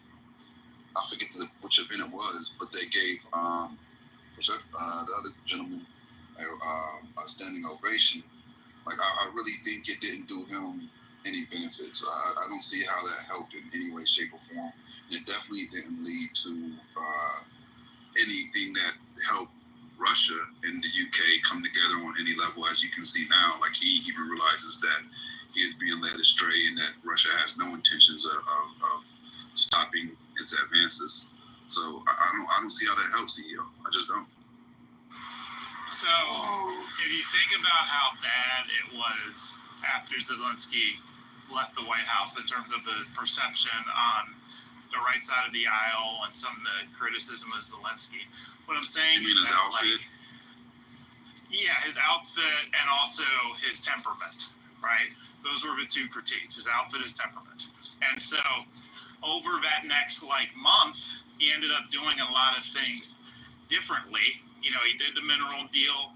He wrote a letter to Trump and all this and that, communicated a little bit differently, and he's in way better shape now in terms of his access to the White House and perception. So you're saying Trump whipped him into shape, basically? No, I'm saying Macron whipped him into shape, not Trump. Macron. Yeah, it was definitely because Macron gave him advice on how to handle Trump after. And Gemini, do you remember what Vance said to Zelensky when they were in the White House and they did that thing in front of the press? And vaguely, I vaguely remember. He jumped out of nowhere and said, "Y'all need to be grateful." Yeah. Like, yo, he jumped all the way out of pocket with that shit. Just jumped out and was like, "Y'all need to be grateful that essentially this war would be over if we let Russia do what they really want to do." But also, you got to remember that UK acts as if just their location acts as a buffer between the UN and Russia, right? So we don't want them to be overrun because even though they're not a part of the UN, they're strategically positioned to be an ally. You mean we're not a part of NATO? NATO, that's what right, NATO. That's what I meant to say. Right. But even though they're not a part of NATO, they're strategically positioned to be an ally to NATO because of their location and the fact that they are not pro-Russia, obviously. So Gemini, check this out, right? If you have your land and you're raising all your dogs on your land, and I decide I want to raise dogs on the border of your land, but we already had an agreement that I shouldn't have my dogs so close to your land, and then I do it anyway. You're not gonna feel some type of way? Man, I get what you're saying, but if we want to look at the way Russia moves historically, they make an agreement and break an agreement, and then reconvene and do it all over again. They make promises and break promises, and then reconvene and do it all over again. And we don't do the same? No, not to the same degree as Russia. Nah, we don't. We put missiles on their border, CEO. What are you talking about? We put missiles on Russia's border? What are you saying? Yeah, I don't understand what you're saying. Yeah. So if you remember in the 90s, because I get the impression that you and I are close in age. If you remember the 90s, when they had the agreement originally, we weren't supposed to have missiles that close to their border. But we funded a regime change, and with that regime change came our ability to then claim that country wants to be a part of NATO, and then us moving in missiles closer to the border of Russia. That goes against the agreement. Like, if me and you have the agreement, but then I use a third party to try to go around me and use agreement, you still gonna feel some type of way. Because you're gonna feel like I broke the agreement with you. I think the thing that changed was Vladimir Putin. Well, it wasn't just Putin, right? Because remember, him and George W. Bush got along at first, and George W. Bush said he could see in his soul all this and that. It was, let Putin tell it. It was when we decided to go into Iraq. That's when the schism started for Putin. Let him tell it. That's what he... Yeah, I ain't gonna lie to you, CEO. I always thought that he was lying about that. I ain't gonna lie. Like, I felt like Putin was capping on that part. It had nothing to do with Iraq. No, I mean, when you listen to Putin's speeches and you translate them shits, he talks about Libya. He talks about expansionism. Like, and I've mentioned this before about the game of Wakey. You know what I mean? Like, this isn't chess or checkers. It's Wakey. And in the game of Wakey, it's all about strategic encirclement, controlling the board. Well, he might have been expecting an invitation to join us in Iraq. That might have been.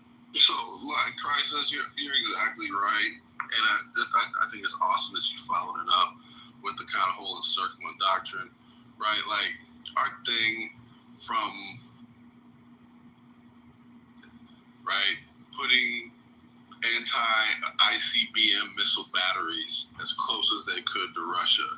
Basically, like, you know, you shoot some shit up, and we'll shoot the shit you shoot up right now. It basically like makes your nuclear deterrent not a nuclear deterrent. That's like a big threat. Clinton started it. Bush cranked it into full gear, putting Patriot missile batteries and all kinds of anti-ICBM batteries in Poland and getting him as close to Russia as he possibly could, because we're trying to like encircle them. The whole point about Ukraine being strategic to us is our thing is cut you off from the sea, right?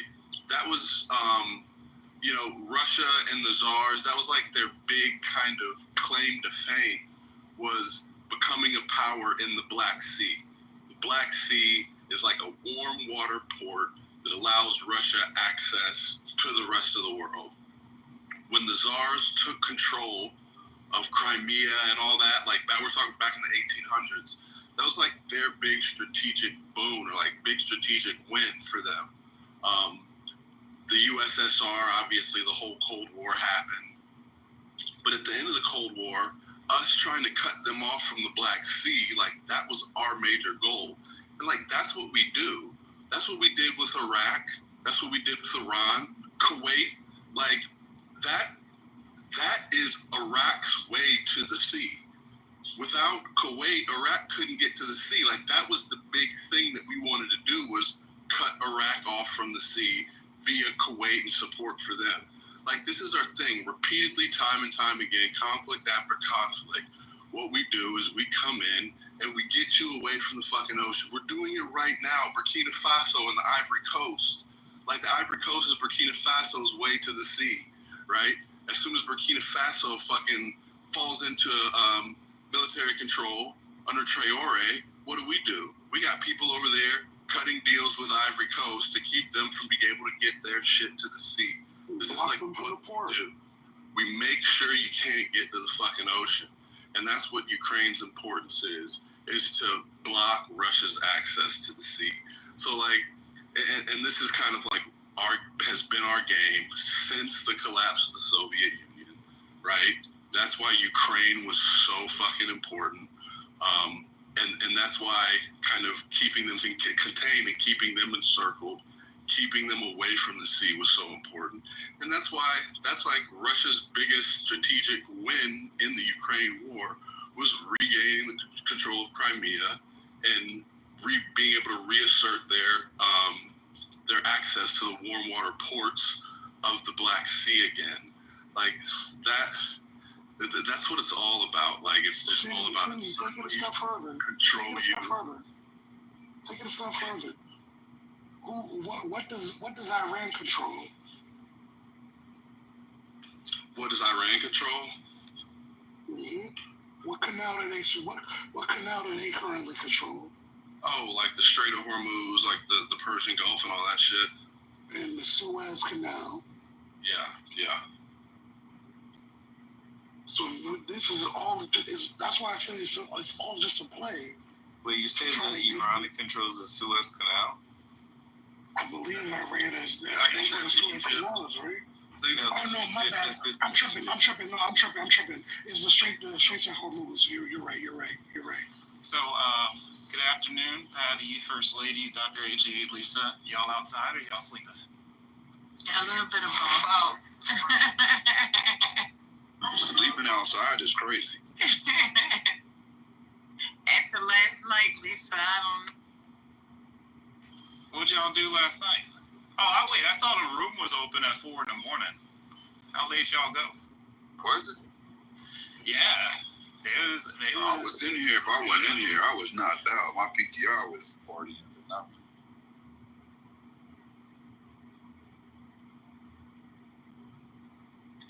You just gotta go listen to the replays. Anyway, what's going on? But why y'all stop the conversation if y'all wasn't gonna talk? What's going on? I hate when y'all do that. We've been talking. I was just saying hi. Well, stop the conversation and then ain't got shit. Go back to it. Go back. Yeah, but now how am I supposed to get it started? I didn't stop it. You gotta get it started. He said you push pause. No, I did not. He pressed pause. I'm saying you were saying he pushed pause. Correct. Yeah. Go ahead, CEO. I don't understand why you still look. What's going on? Is this thing on? Is this? It was on, CEO. We can hear you. Yeah, so Iran and Russia, yeah. All right, now go back to y'all. I'm just saying it's all about strategic encirclement. Yeah. It's all about strategic encirclement. And So, No first lady delegated. Price, check it out, and the rest of the room. In 2022, there was a Louisiana Tech Research Group. They prepared a report that said that the U.S. is preparing for limited nuclear engagement. Yeah, all that means is tactical nukes because they know that the Moabs are not going to be able to go deep enough to blow up the facilities that they want to blow up. That's all that means. And possibly even extending that, the extended deterrence that they're practicing at NATO, pretty much amplifying that. Yeah, but LF, I want everybody in this room to understand something.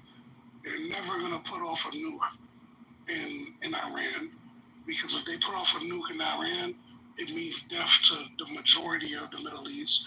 They share are y'all familiar with a water table? A water table is what's under the ground, aquifers that are under the ground. If they did that, they would literally be sentencing a large swath of the population to death. And some of that population will be the population that you just recently saw Trump do a world tour for. You know what I mean? For those of you who don't understand the terrain of Iran is almost like a gigantic ass version of Las Vegas because it's surrounded by mountains. It's in a bowl. But when they do share, With that said, sorry to interrupt you, but just to inject, what you're saying right now, doesn't that sort of give rise to authoritarian governments? Authoritarian governments? Authoritarian governments. Yeah, if you read the book Economic Hitman, we don't give a fuck about letting authoritarian governments come into power as long as we can control them. We don't give a fuck about whether or not they're authoritarian or not. That whole myth of democracy, you can throw that out the window. We don't give a fuck about anybody being a democracy. That's the reason. To make it even deeper, Trump don't give a fuck about us being a democracy. What are you talking about? I know what you're talking. Exactly, Gemini. Exactly. But go ahead, LF. No, I was just connecting, saying that there's already a lattice around the world of these authoritarian governments. I'll say this. Democracy only exists as long as all the people agree that it's democracy. The government, the people, the military, all of those things have to agree that everybody's in a democracy together. But it's a very fragile situation, as we can see. Well put, Ron. Did y'all hear that latest? I don't know if it's the latest, but it's a recent hot mic of Trump, and he was discussing something with someone, and they were talking about how the other country's people listens to their leader and does this every bidding. And Trump said, "That's how I want my people." And that word is so Trump was bugging on them. He was bugging. 1 second, crisis. Because I think those words are so telling. Because if we're talking about the Constitution, it's not my people, it's the people, right? The people, like that's who he is. But when you start saying my people, he said my people instead of the people. Yeah. Okay. I see what you're trying to say now. I didn't catch that. I'm gonna have to go back and look at that video clip again. But yeah, I didn't catch that. But I mean, is that so far out of the realm of the personality that we're referring to? No, it's fitting and telling. It's both. It's 100% in alignment with what we talking. Yeah, I mean, do y'all believe? Find that clip. I'll drop it into the chat so y'all can check it out. Let me ask y'all a question, because FDR was the last person that they allowed to run for a third term. You know what I mean? And you also know that according to the law, if there's a war, the sitting president doesn't necessarily have to leave if there's a war, especially if it's like around the time of an election. The sitting president doesn't have to leave in the middle of that war. That's right, because it would cause too much chaos. Right, that's the reason why FDR was allowed to get a third term. Pretty similar to Netanyahu's mindset of like, as long as you can keep drama going, then nobody will want him or allow him to leave, because the only one that knows the chaos or what's being created is that person. It's the one who's already in. Law doesn't work. I'm not saying it does work like that, bro. You don't have to come off the mic to interject. Hold on, sweet. I have a question. I'm talking about what Ron said. Hold on, let's speak. I know you. This week. I know you.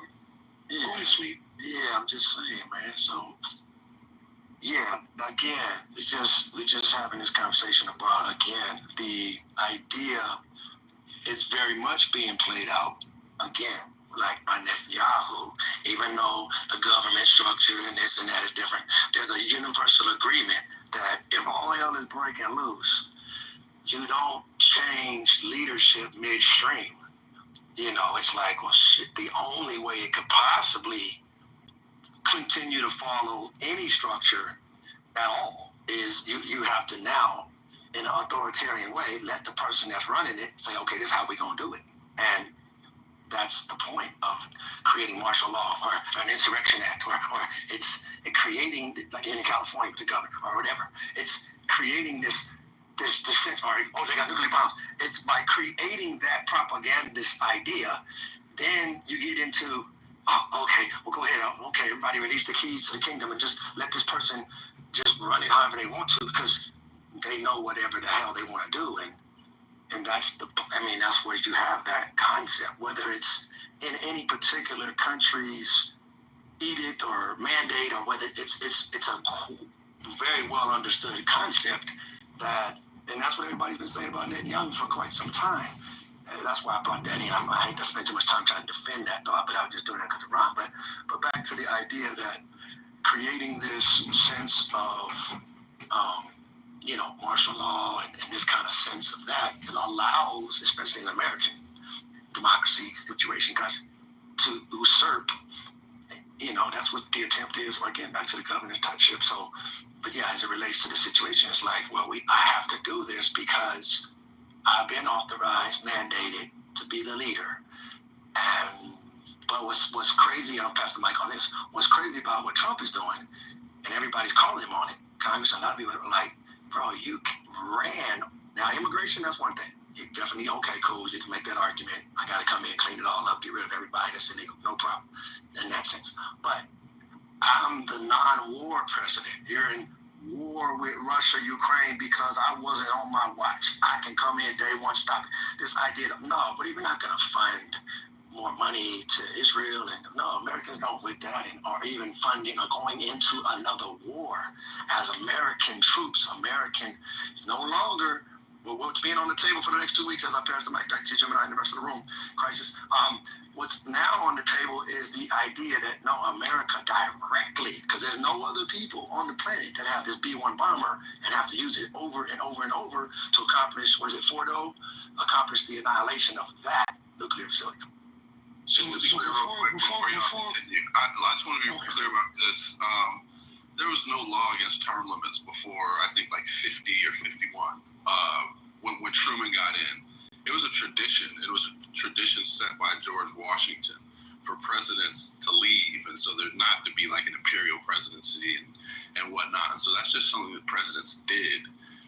Nothing was preventing anybody from running for a third term. Roosevelt was like kind of like his first terms were about the Great Depression. People enjoyed the way he handled that. He kind of built the welfare state, and everybody loved that. And his second 2 terms were about World War II and the way he handled that, and the way he air quotes like saved us from fascism and this and that. But after that, like we got into gear, and I think it's like the 20-something amendment. You know, that's like one of the most recent amendments was term limits. So that's why we have term limits, and that's why if Trump tried anything, there's nothing in our law that says if you're a president and there's some heavy shit going on, you can run again.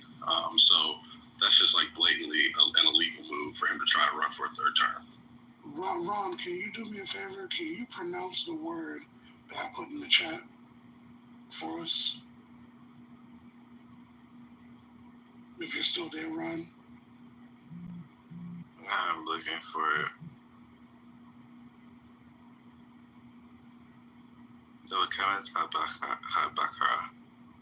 Okay, what does that mean? Can you say that again, please? Milchamet HaBakara. And to your understanding, it's like some sort of way. To your understanding, what does that mean? The war of Bakara?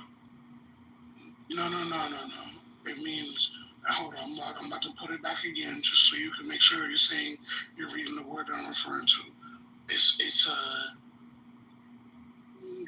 word. Okay. The word means to be in opposition. It's the devil's advocate. Now, I'm going to extrapolate this from that phrase to be the devil. Okay. Right. So it's to be the devil's advocate. This is the way that Israel runs their government. That when they all vote on some shit, if everybody's in agreement, at least one person has to actually disagree with them and give the reason why. Wait, where did you get that this is the way the Israeli government works? Where did you get that definition? What's going on? What language? It's actually That's right from there. Hebrew, but I'm trying to understand where he gets this idea from. I'm about to give it to you. Because it literally means Department of Control. It's their version. It means arguing against. You know what I mean? So the thing is they require somebody to argue against what everybody is a unanimous decision of. Now, there's something else that we've all heard of, something called the Samson plan. Essentially, this is where the idea of Israel not declaring themselves to be a nuclear state, even though everybody knows they're a nuclear state, comes into play. Because if they ever felt like they were at jeopardy to that degree, they would just be able to go full on, and go Wolverine with everybody. But this is what we're looking at. I think that based off of reading Trump's book, I think that they just want to push us to the brink to bring us into alignment. They want the entire world to feel like as if World War III is imminent. Look at what y'all been seeing. Like, I work in tech. You know how many briefings we've gotten? Matter of fact, yesterday I got a whole meta and a whole, but it's the largest documented breach. So make sure you change your password. Change your password and pick something new that you haven't used before too. Right, and I would suggest to you that you use quotes, movie quotes, television quotes, whatever quote, and just substitute certain letters for characters and numbers. But that's neither here nor there. And if you want to feel super safe, send me your passwords. I'll save them for you. You're good. Yo, Gemini, you'll be. But yeah, like the idea is Super Saiyan. Password will make the other computer blow up. The idea is that if I can't have it, you can't have it either. And sweet, to the point you were making earlier, when you weren't sure how I was going to tie this all together. This is how I'm tying it all together, because they like we're dealing with individuals who are purposely pushing us in a certain direction, and they're trying to play it off like as if this is manifested instead of manufactured. When we can clearly, those of us who are intelligent enough to see it, we can see that it's manufactured, not manifested. Crisis, I never had anything about you putting it all together. I'm not sure where that thought came from, but for the record, but it might have been you. My bad. Yeah, it's all good. It's all good. I'm not a big thing. Not a big thing. I'm just for the record, but because I personally have no doubt as to how this all ties together. No, I got you, bro. But that's what's happening right now. I don't think we're gonna go to war. But my bad, sister. Sister, go ahead. Sister, you got it. So I have a question, and it's a couple of questions first. So I don't know do we have any Hebrew speakers in the room? Because I'm kind of challenging your translation on that in terms of the literal translation of the phrase and the function of the unit that it describes. So I'd like to know if we have any Hebrew speakers in the room who can help me with that part. And then, but my second thing is, how did you get from this idea of a devil's advocate unit whose job is to, the job of the unit is to challenge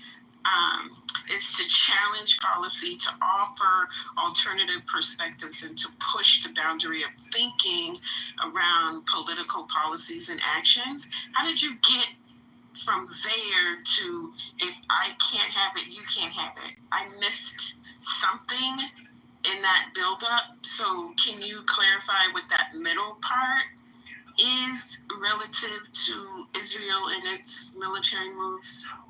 Thank you. Right, you're talking about second base. So the devil's unit wasn't always something that was a generally known thing. However, the Samson option was a generally known thing. The what option? Samson. SIP or SA? Samson. You know, like Samson, like the one from the Bible. That's Samson. why I'm asking you how to spell it, because I'm not getting the vowel. Okay, Samson. Okay, that's okay. Okay, so what's the Samson Okay, the Samson option is a zero-sum game. That's where if their back's against the wall, they just use what they have. That's what the Samson option is.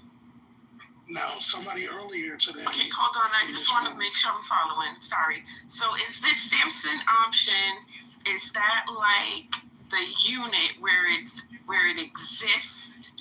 Because the unit you're describing, that's like from the 70s, right, in Israeli government.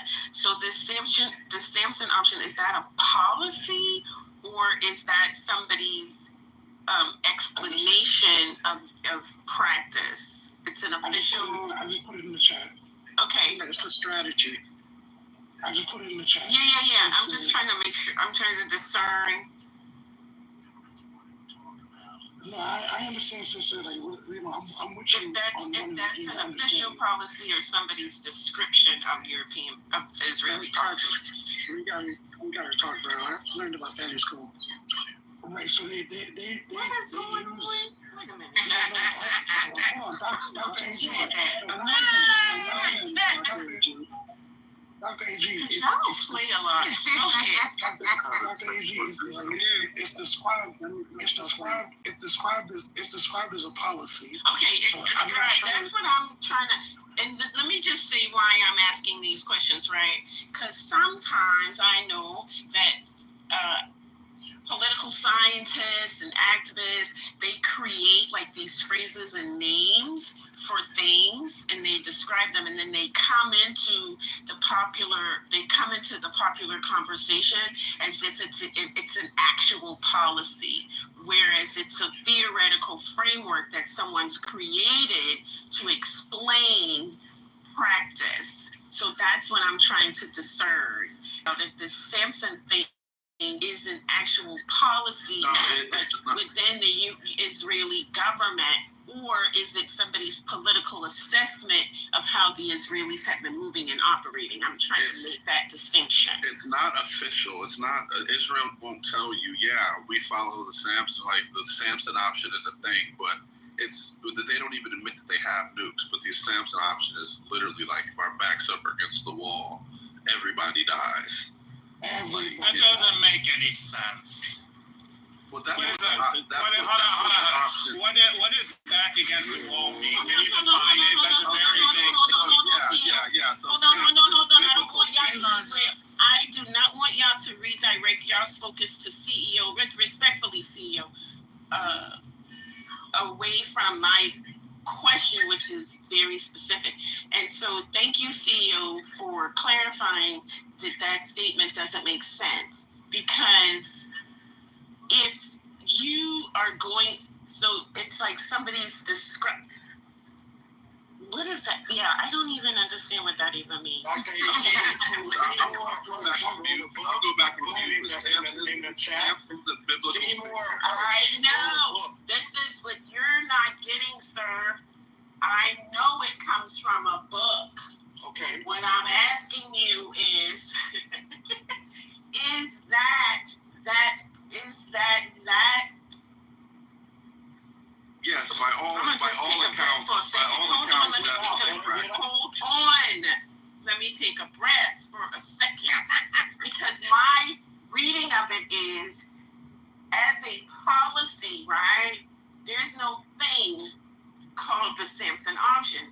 What Hirsch is describing is how over time it appears that this is the method or the means or processing that the Israelis go through in making their military and political decisions, right? Yeah. And he has named it that. That's what I'm trying to get to. No, he didn't name it that. This has been discussed and intelligence. Like, this is a thing. Like, Israel's never admitted to having nukes. We don't know that they have nukes. I don't want to go to the nuke conversation. That's something different. The Samson Directive is literally about nukes. It's about, like, if it comes to, like, us not living and our enemies living, like, we will kill ourselves and all of them, and nobody lives. So it's not an official directive.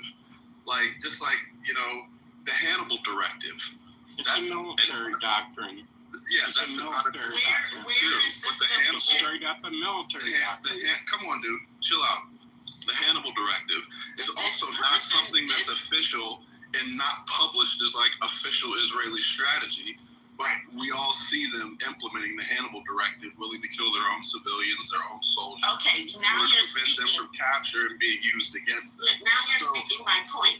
You're speaking my point, and I know it's a subtle point that in conversations like this doesn't really matter, but you've given me what I wanted. Thank you. If I can, just go ahead. Just thought. It details the history of Iran's. I don't need it. Okay, can I talk to other people in the room? No, because the question was mine, and I asked it to a specific person, and I was looking for specific details, right? Did you get the answer you were looking for? Yes, I did. Yeah, I don't want it to go. I don't want it to go into some. I don't know where. I'm good. Yeah, Dr. AG. So then CEO wanted to follow up. I'm sorry. Go ahead, Crisis. No, I'm just saying, Dr. AG, as I put it in the chat as well, if that explanation doesn't give you what you're looking for, I have other articles as well. I know what it is. I just wanted to clarify that. I just wanted that clarification. I got you. Yeah, I mean. And I do know, just for the record, for people who don't what's his name? Oh God, not a dude. The dude who wrote the book, Hirsch, right? He didn't go to Israel, but he did interview a former Israeli intelligence person, or somebody who said they worked for Israeli intelligence, like for the book. So, I mean, I knew that, but I just wanted that level of clarity. That's all. No, I just want CEO. Yeah, I just want the description of when this imperative would be used. So could you go ahead and describe that scenario? Which scenario? What are you talking When about? you're going to operate the Samson initiative or whatever, that Samson option. When would the Samson option be used? Yom Kippur War.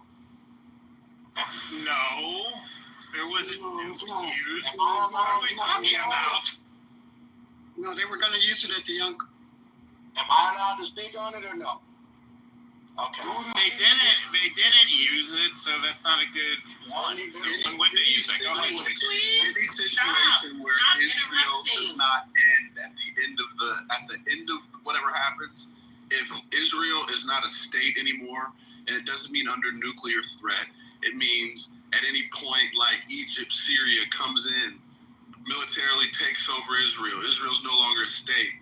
The Palestinians get their own state, become strong, and end up like moving to control the entire, like anything that is any situation where Israel does not exist at the end, everybody dies.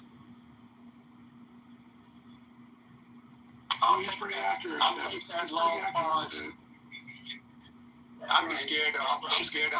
Wait a minute. Oh my God. I don't know what my voice does. Oh my God, guy. Quit interrupting. Jesus. Oh my God. God, you're exhausting. Interrupting? Fuck. Yes. He was explaining something. And how do you know CEO didn't have a follow-up? You just came right Asked in. me to talk. That's how I know. Yes, He asked me to go. He can go. Okay, God, Jesus. Thank you. Good. And shut up, James. Yes, I'm a woman, and I'm a well-read woman too. Don't play with me. Okay. Go ahead, sweet. Thank you, sweetie. I appreciate you. And so, this idea that Israel would launch a massive nuclear retaliatory strike if the state itself is being overrun, just as the biblical figure Samson is said to have pushed apart the pillars of a Philistine temple, bringing down the roof and killing himself and thousands of Philistines who had gathered to see him humiliated. That is a lazy explanation. Well, I didn't want to. I'm sorry, a bro. specific example. Nate, like the other guy at least was getting close. He said it's Egypt and Syria, Sorry. over or whatever, right? Okay, like I'm sorry to meet your standard. I'm sorry. My intonation is crazy. I'm sorry. all right, so you're fine. So let me see if I can understand it. So in some scenario where I guess the U.S. is completely, has no ability to do anything. Decapitated. Thank you. The U.S. and Europe is decapitated, and Egypt and Syria and Russia are taking over Israel. Then we'll use some nukes. Is that basically what it is? Yeah, and it's not for the whole world. It's for the region that they're in. Basically, if they're not able to exist in that region, they're gonna make sure that the whole region is gone. There's one more nuance to it, though. It also involves signaling the nuclear threat as well. And that's where they used it in the 6-Day War and the Yom Kippur War. But they had nukes then? What year was this? Yeah, I mean, what year was it? What was that? 67? 1967, yeah. And they had nukes then? When did Kennedy die? So in Yom Kippur, they used the armed 13 nuclear warheads. So. And real quick, LF, can let Lonzo speak, because he just brought up a very good point about when did Kennedy die. Because Kennedy died because of the fact that Israel was trying to get a nuke. Right. And they had espionage their way into getting the information on how to build the nuke. So go ahead and let Lonzo go. I mean, a lot of people said that there was like a conspiracy, right, until that got declassified, and you saw, Israel all over that, right? Or, Israeli figures, names all over it. So, I mean, I don't know.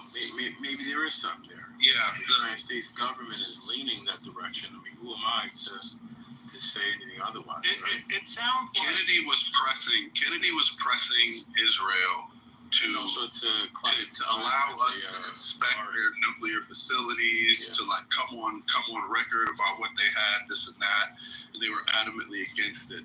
Ben Gurion, who was essentially like the dude who created Israel and all, like the first prime minister, that dude, he was forced to resign because Kennedy was saying like, look, we will withdraw all of our military, strategic, and financial support from you guys if you guys don't put yourselves on record, allow us to come in and inspect your nuclear facilities. You got to remember, Kennedy was like vehemently against nuclear proliferation, and he saw the problems that would create. So he was pressing them hardcore. Ben Gurion had to resign over that, and then the next guy came in, and that is by like all conspiracy theory accounts. Can't remember what the next prime minister was after him. But he was the guy who implemented like the kind of us against you Israeli strategy. Like we are really alone in this, and like we just need to use the U.S. to strategically to use the U.S. strategically in order to achieve our own supremacy and our own sovereignty over here, to not let us hold our help over their head. And then then from that comes the, Mossad, using the Mossad to infiltrate the U.S. and this and that, and Jack Ruby, the dude who shot, what's his name, after he killed Kennedy, that's where that whole conspiracy comes from, though. It's like people are basically saying... Because the person that they're saying came after him was another Ben Gurion, but it was David. Levi Eshkol was his name. Levi Eshkol was the person who came after him. Right. So, one other thing about that Samson option, correct me if I'm wrong, it targeted non-nuclear adversaries as well, right? Well, yeah, the Samson thing isn't like a response to a nuclear threat. Like, it's not like if nukes are used against us, we will use nukes. That's just like standard mutually assured destruction game theory. This is like if dude was right, I think. What's your name? Rose Crisis. He was right. It's not like the whole world dies. It's like, it's like the Palestinians and the Arabs. Like, if the Arabs allow us to be pushed out of here, then all the Arabs die with us. And so, just one last question on it. What's the point of discussing it? I mean, it seems below 0.1% probability. So, what's the point of it? It relates to what's going on right now next to 1%. No, it is not. Are you saying that Iran is going to be able to defeat Israel so decisively, the U.S. won't get involved, Europe won't get involved, they're just going to beat them so decisively and overrun them that they're going to have to use a nuke? No, let me answer that. Let me answer all that emotion he just brought. What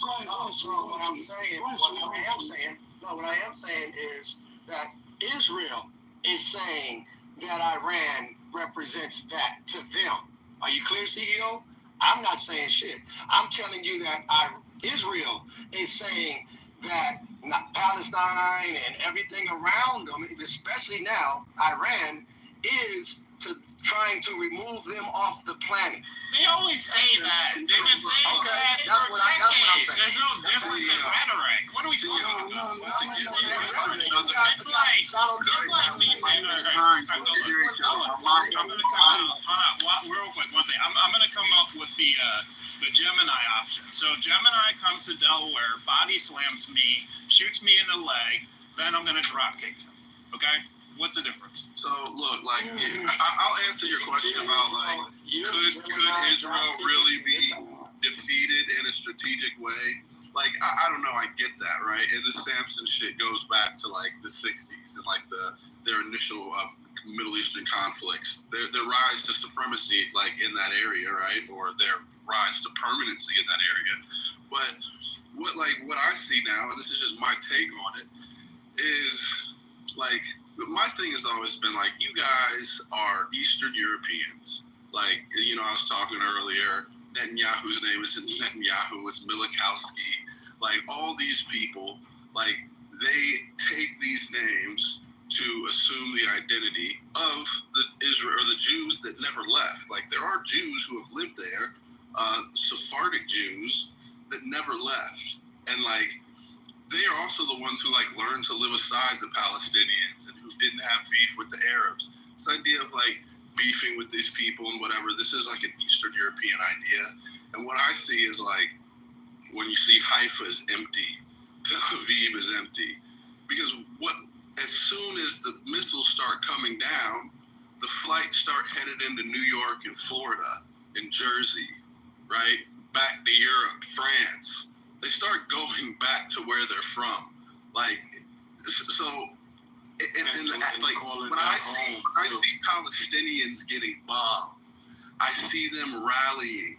I see them like together, like fighting to unearth people and burying people together. And they're like one. They're like a battle-hardened people.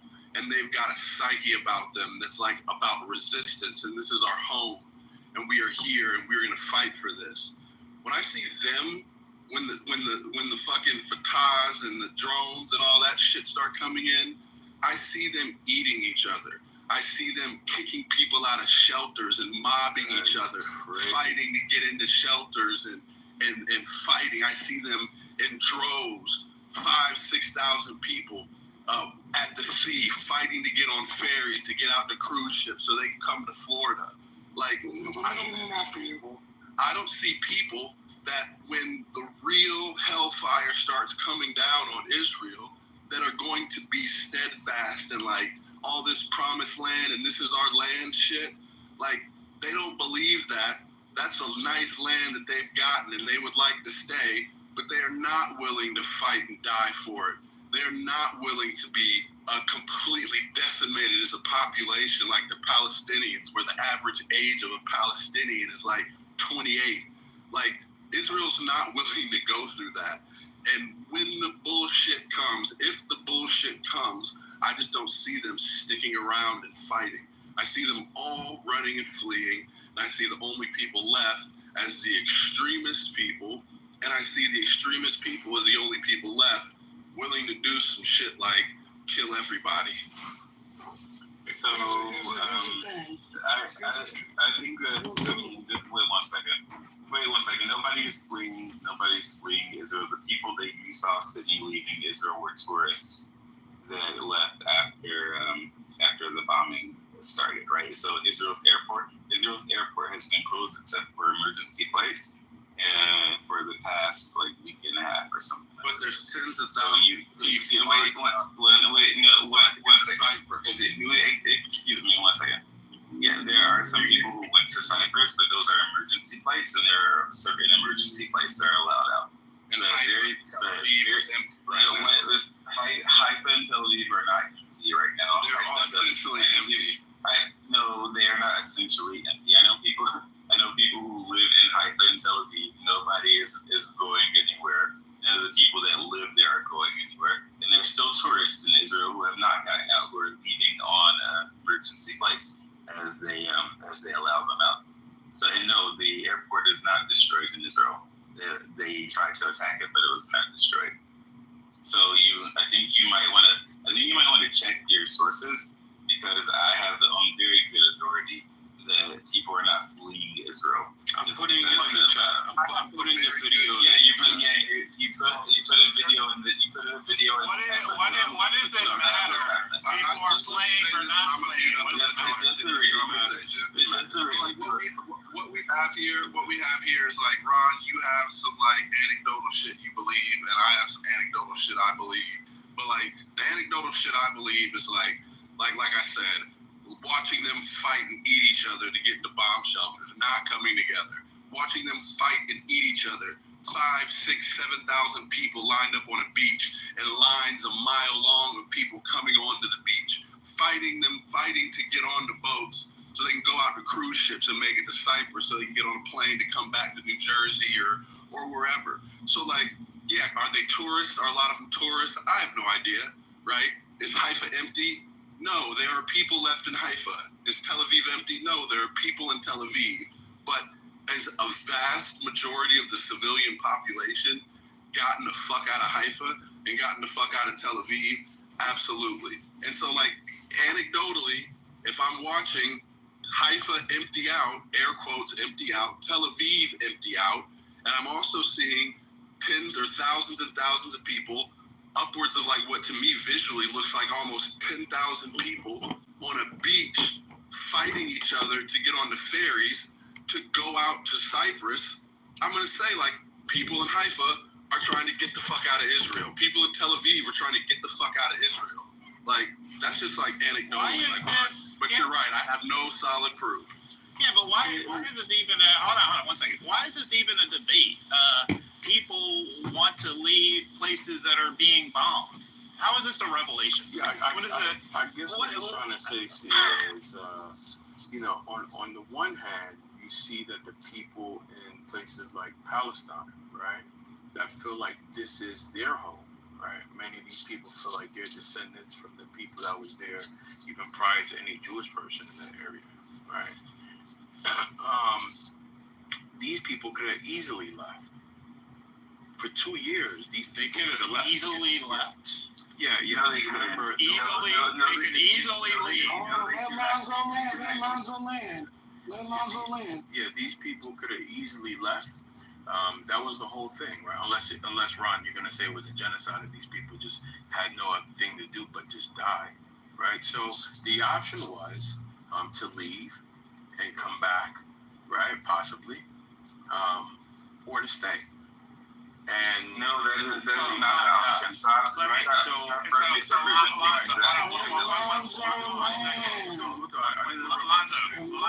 I just have a question for you. Continue after his question. Are you saying that if the Palestinians had the same net worth and liquidity as the Israelis, they would still stay? Wait, say that again? I'm asking you, if the Palestinians had the same liquidity, the same net worth as the Israelis, would they still have stayed? You talking about living or dying? Liquidity, money, net worth. Yeah, I know. Cash. I'm saying what's more than money or cash is living or dying. No. No, I'm just saying if they had the money to leave. The answer is no. Yes. Listen.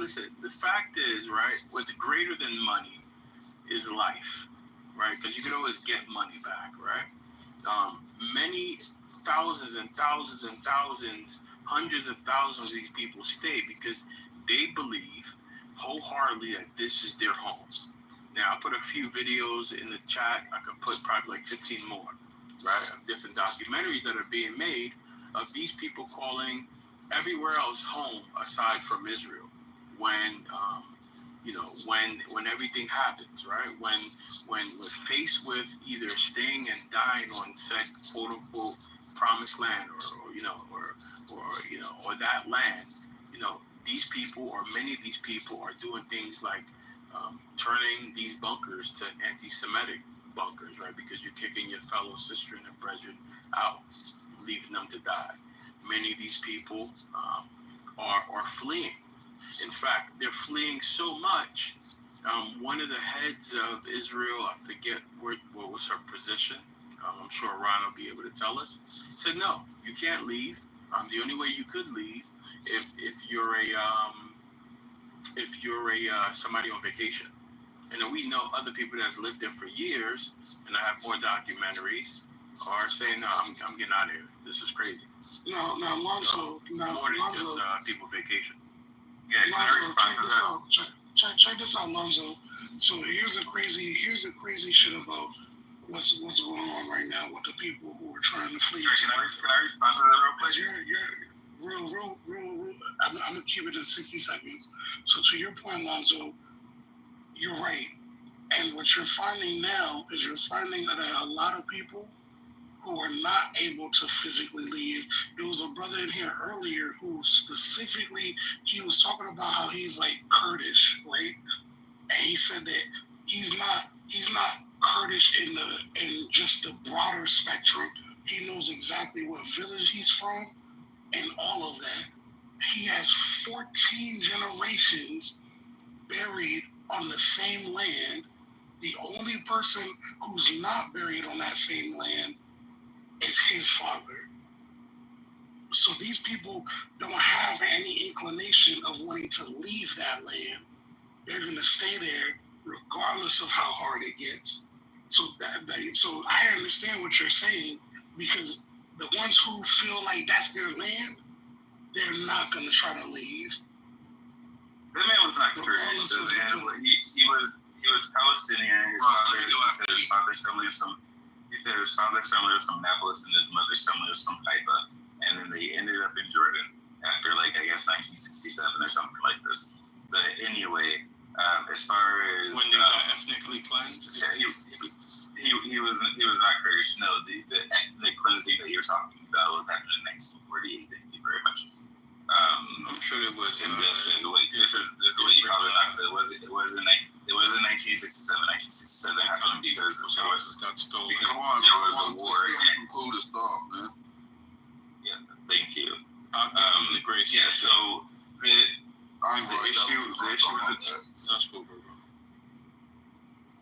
issue with the people who leave and who don't want to leave in Palestine, which I don't think you can point to on the map, are people in Gaza, right? There are two border walls: the border wall between Israel and Gaza, and the border wall between Egypt and Gaza. The issue is Israel allowing them to go in. Israel can determine who is a Hamas combatant or who is a normal citizen of Gaza, and Egypt doesn't want to allow the citizens of Gaza who want to leave.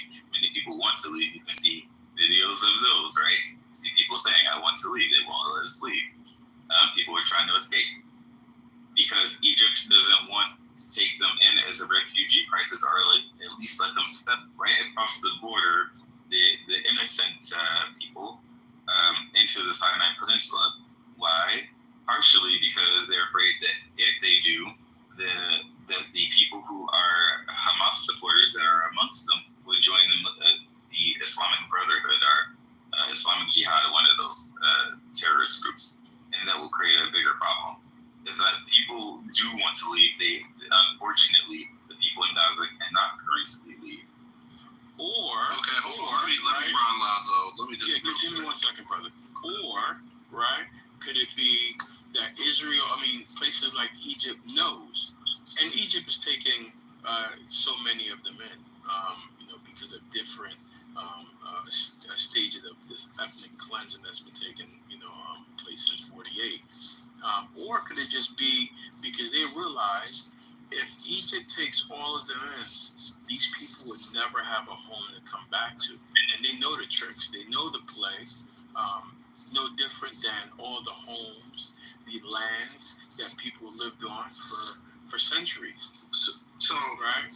And they can't return back to those places either.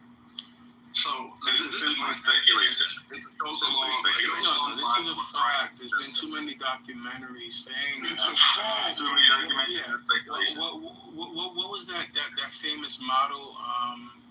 What was her name? Hadid.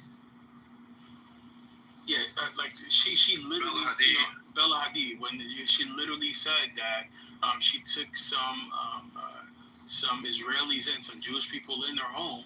She came back one day, they came back, and then they found out that they were getting kicked out of that same home that they actually took those Jewish people into to begin with, their family's home. Yeah, that's bullshit. That happen all the time. This story is not true. I've never New Yorkers that come to take. I've looked for books and I've looked for articles. I've looked for any record. Or that New Yorker that took Birthright, right? Or one of the New Yorkers. That story is a bullshit. Said no. Hold on, bud. Yeah, that New Yorker that took Birthright and said, no, I'm not stealing your home. This is my home. I need you. Ron. Oh, you're talking about the fat dude. You're talking about the fat dude. Ron, this is the thing, and it goes to what Christ has said, right? About 14 generations and whatnot. Of course, if a bomb is falling on somebody's head, you'd have to be a pretty down-ass dude to just stand there and say, I'm not leaving my house. But we have seen that. We've seen that in the Iraqi occupation and whatnot. People refusing to leave their homes because this is my home and you're not going to force me anywhere, and dying because of it. So that is a thing in a war-hardened society, a society where like resistance is part of the psyche, the DNA of the people. So, of course, like people will relocate to get themselves away from imminent death, but some people won't, and the people that won't are the people who have resistance built into them. How do you get resistance built into somebody?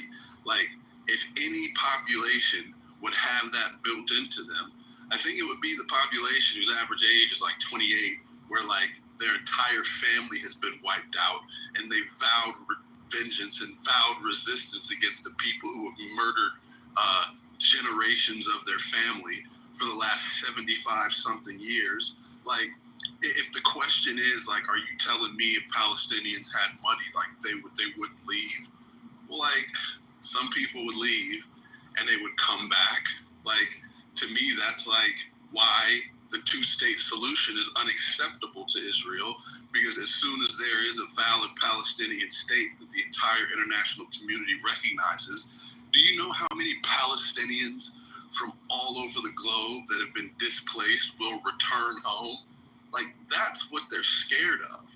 Like, to them, the existence of a Palestinian state, to them, the existence of a Palestinian state means the annihilation of Israel as an entity, because the claim to the land is so fucking strong. Like, and it's not a delusional claim to the land. It's like dude said, 14 generations of my people are from here, and I can point to you the valley that they're all buried in, and this and that. Like, it's that. Like, yeah, people are going to run from bombs, but not everybody's going to run from bombs. But certainly, right, we've seen how these people have conducted themselves just over the last 2 years in this onslaught that they're experiencing, right? And I haven't seen a single video of Palestinians fighting each other.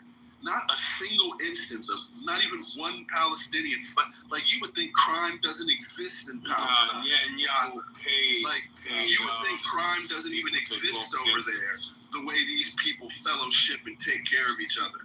But one day, like 1 week, missiles start raining down on the Israelis, and they are going fucking crazy. So they're going fucking crazy. Hold on. Quick question, Sophie. What percentage of Palestinians do you think would leave if they could? Probably the ones who have left. Well, so there was a survey that said 31% wish they could leave. Okay. I mean, I won't go against that. Wait, tell me. Let's just get this clear. Too, CEO. When was that survey taken? It was taken after October 7th. Yeah. And are you aware that since October 7th, things like electricity and water and food was used weaponized. Yeah. You know, of so course. These things, and this goes for anybody, right? Because we understand that these things were also used against Jewish people during the Holocaust, right? Food and water were weaponized, right? So is it plausible that somebody that's starving, you can get them to say, yeah, I want to leave because I want to eat? Of course, so that's my point. Just like it's feasible, it's feasible that like if there's bombs in Tel Aviv, like I don't want to stay. I'm gonna bounce. Like I would bounce if I was there. Do you realize that what you're admitting to right now? And yet, so many of them are staying. Yeah, and CEO, but would you eat your neighbors alive trying to get out? That's at least what I'm talking about. What is going on with this cannibalism? Like, what's actually happening? Would you fight your neighbors to get out? Would you drag your neighbors and throw them behind you and take their spot? Like, would you do that in order to get out? Sydney, can I say something real quick, please? If you understand 70 AD, you will absolutely fight your neighbor to get out. Because in 70 AD, the same shit happened. They surrounded the city, created a moat, and made it so that nobody could leave. And those who tried to leave were killed. and those who were in the city had to die from either starvation, malnourishment, whatever. So at the end of the day, I'm not. That's not what I'm trying to say to you, brother. I'm actually agreeing with you. What I'm saying is that the notion that Palestinians wouldn't leave if they're being faced with what Loso just said is ridiculous. Because at the end of the day, you still want to live. Notice the first thing that Loso said when he was asked that question is he said, "Are you asking me to decide between living and dying?" And Loso, please tell me if I'm lying on you. You know what I'm saying? Like, is that what you said, Loso? I think he's saying Lonzo. Lonzo, I think. Oh, Lonzo, my bad. But is that what you said? When they asked you the question, you said, "Are you asking me the difference between living and dying?" Because nobody's gonna choose to die. Nah, that's not true, bro. They would rather die than be persecuted. That's not true. Especially if they have children. They're not gonna just choose to starve to death and stay where they are. Okay. Well, they don't have a mindset like you. Okay. They don't think like you, bro. Okay, great. All right, so because this is, I'm respectfully, this is like all over the place, and I don't know what the thesis is. So maybe this might help. Live update from the New York Times: U.S. moves B-2 bombers as Iran and Israel exchange strikes.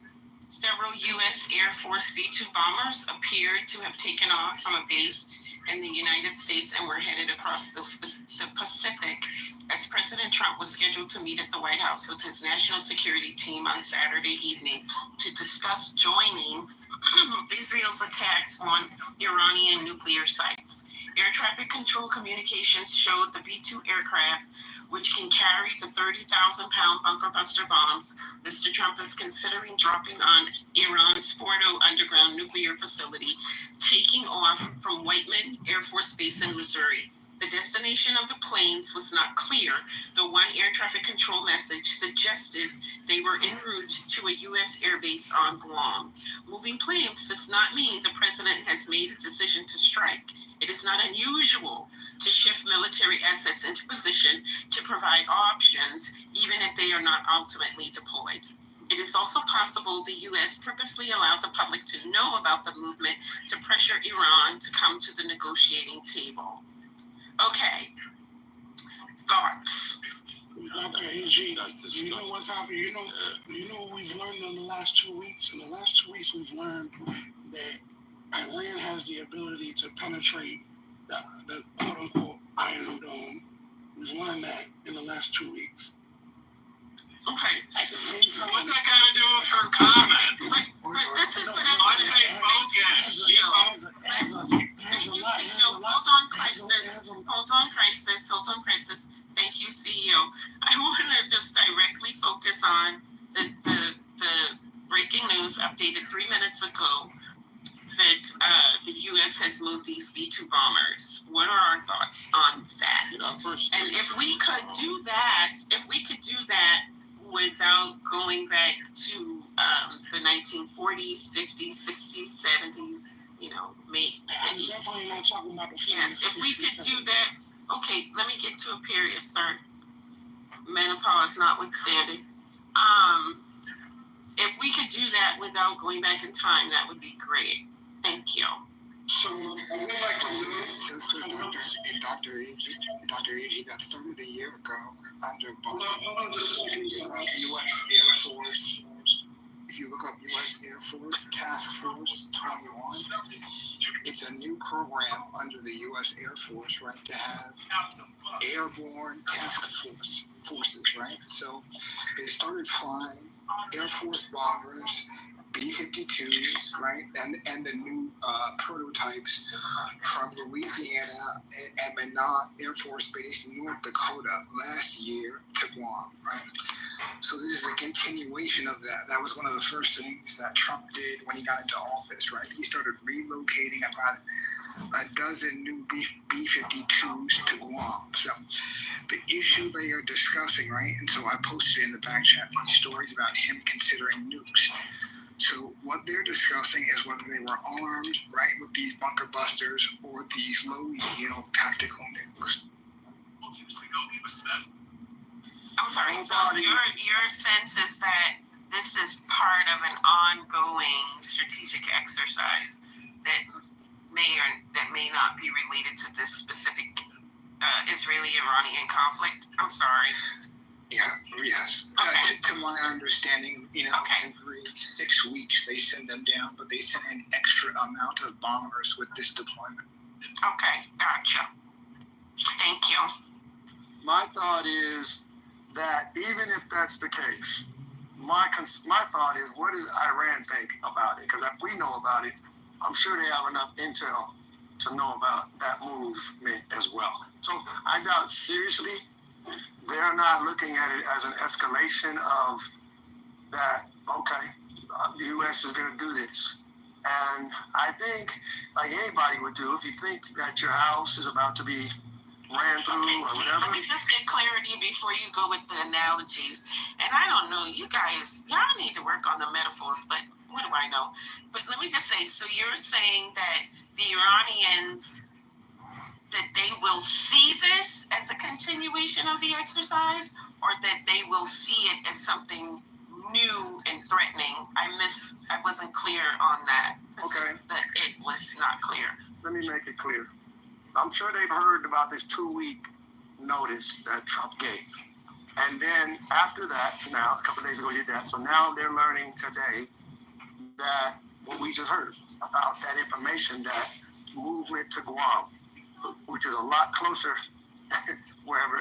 So they're moving these bombers, B-1 bombers, it sounds like, over to Guam. So my thought is, and none of us know, so we're all just throwing ideas out there. My thought is that Iran sees that, and I doubt seriously that they think that's not an aggressive move. That it's just to be intimidated and, oh my God, now Iran is going to say they should back up now. I think they're preemptively thinking now, okay, they're getting in position, because if they do that, even if they don't destroy with the first bomber, they don't destroy the capacity, that's going to have a pretty big effect on the psyche and the actual physical reality in Iran, over there, wherever that port, was it Fordo, whatever that base is. I'm thinking they probably have some things up their sleeve that they probably are going to do, knowing that, hey, maybe America's real serious about acting on this. So they're going to play some cards. And I don't know what they are, but they're going to do something. Yeah, I mean, there is I just want to share some reporting on it. I can do some reporting. Give me 1 second before you get a reporting. I'm going to be very brief. But they sent over 6 B-2 Spirits, right? Not B-1s, sweet. And those are the only ones that are capable of carrying the bunker busters, right? And then they said the supporting cast, refuelers, and everything else, right? With that being said, whether it's part of an ongoing transition that's already been happening or not, it definitely indicates that we're sending the specific planes that are capable of executing the only mission at hand. It looks like we're positioning for war, no matter how you put it. Like, anybody else interpreting that differently, I would be surprised. So this is so here it is. I was gone. There's some reporting on this from the Atlantic. Iran bets Trump will blink first. Iranian leaders think they've cracked the Trump code. Lots of threats, zero follow through. His unconditional surrender post makes headlines, but his real move was to kick the decision down the road with a signature 2 weeks delay. Tehran's gamble, Trump talks tough, but when the trigger's in reach, he flinches. That is their thinking, according to the Atlantic. That sounds very true to the TACO acronym. You're familiar with TACO, right? No, I'm not. Trump always chickens out, right? And that's what the world has been saying. They're calling him TACO for that reason. And what you said said aligns with that. I wouldn't my call them take is chicken like out, similar call them to smart. what the other guys said Right. about, like, as soon as Wouldn't Trump that be got like into a, office, he started. Hold on for a second. Wouldn't that be like a smart thing though? I mean, just Okay, so I don't want to. Let's not derail on Trump's psychographics. I don't like focus. no, that would just definitely be a smart idea, right? Yeah, we Nuclear just. war is just that is stupid, right? That's very psychotic, right? So I think anybody toying with nuclear consequences is a fucking maniac. So when Trump first got into office, he started stacking up strategic bombers on Diego Garcia, which is in Guam. He sent a similar amount of B-2s. No, Diego Garcia is in the Mediterranean. Guam is in the Pacific. Is it? Excuse me. They're not the same. Okay, They're well, different. so he sent B-2. I'm sorry. Thank you. Thank you, CEO. They're not the same installation. He sent B-2s to Diego Garcia when he first got into office. You're saying Diego Garcia is in the Indian Ocean? Yes. Guam is in the Indian Ocean, is it not? Pacific. Guam is in the Pacific. Okay. Anyway, he sent B-2s to Diego Garcia as soon as he got into office. With the kind of story was that like he can touch the Middle East. Like that, he puts them there. He can touch the Middle East. So I don't think like sending B-2s over is like something that was needed to be done to be able to drop that massive ordnance penetrator, right? Like I think that we already had the assets over there that we needed to drop that. And I don't even think that that's like signaling to the American people like willingness to drop it on Iran or on Fordow or whatever. I think it's just a great story that the media picked up. You see the B-2s taking off and you're like, oh, Trump going over there to, join the war with Iran.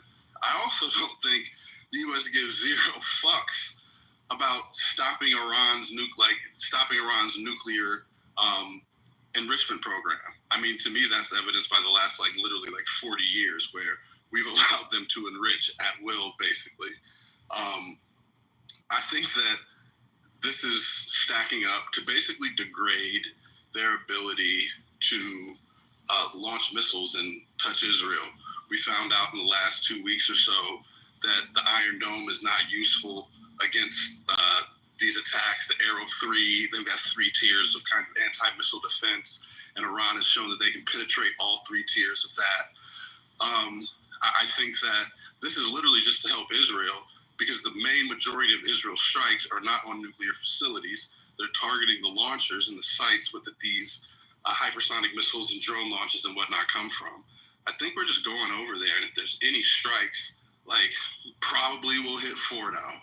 But that'll be 1% of what we do. If you ask me, 99% of what we'll actually be doing over there is helping Israel degrade Iran's ability to launch these missile barrages.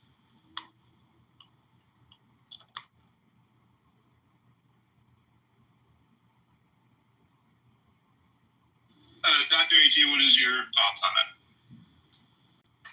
Yeah, I don't know. I think it's I don't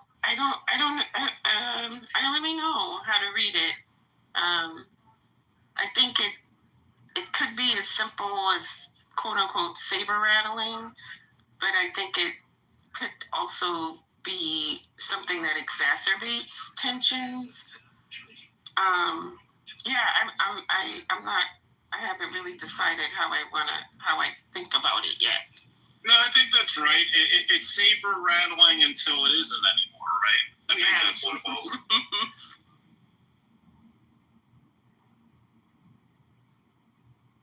Because I can't help but, I'm a pragmatist, right? So I can't help but think, okay, if the U.S. engages in any direct way, you have two big guys, quote unquote, teaming up against a little guy. And is that little guy gonna call their friends? Help me. and what are the friends' reactions gonna be, and then what are the consequences of that? Like, this just seems like it has the ability to get out of control rather quickly if we're not micro strategic about our engagement. Well, being the U.S. Yeah, I mean, I think the most practical way of that playing out is that if Iran asked Russia for weaponry, right, and our stuff's being used on them right now by Ukraine, and that's not considered us being at war with Russia. So Russia very well may say they do the same thing with Iran. So I think that's totally a practical. Actually, Russia did say that the other day. Right, yeah. So Russia has troops already inside of Iran, right? They don't actually have formal military bases inside the country, but they do have their strategic bombers, right, positioned at the various military airports run by the Iranian IRGC or what have you. So I just wanted to make a distinction, but then y'all can get off of it or whatever, move on. Sydney was partially correct, right? That's been a new development in the last 12 hours out of DC. They are moving bombers as well to Diego Garcia. So this is dualistic positioning in the Indian Ocean as well as the Pacific Ocean. There are, Defense Scoop, which is a website of people who work for the federal government, who track federal government actions, military, civilian. They are publishing, right, with pictures of the specific nuclear strategic bombers that left Minot out of South Dakota, right, Air Force Base, and Louisiana, as opposed to just the strategic bombers, right, heading to Diego. And I'll post those links in the back.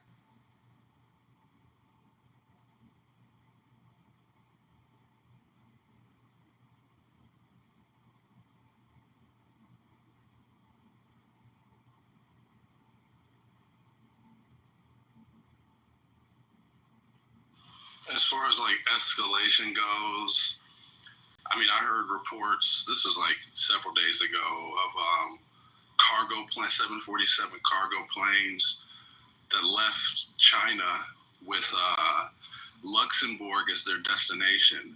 Then as soon as they got about 100 miles from the Iranian border, they turned their transponders off. Also hearing reports that Pakistan is sending shipments of ballistic missiles, like their versions of the hypersonic missiles, the Shaheen or something. They're sending those over.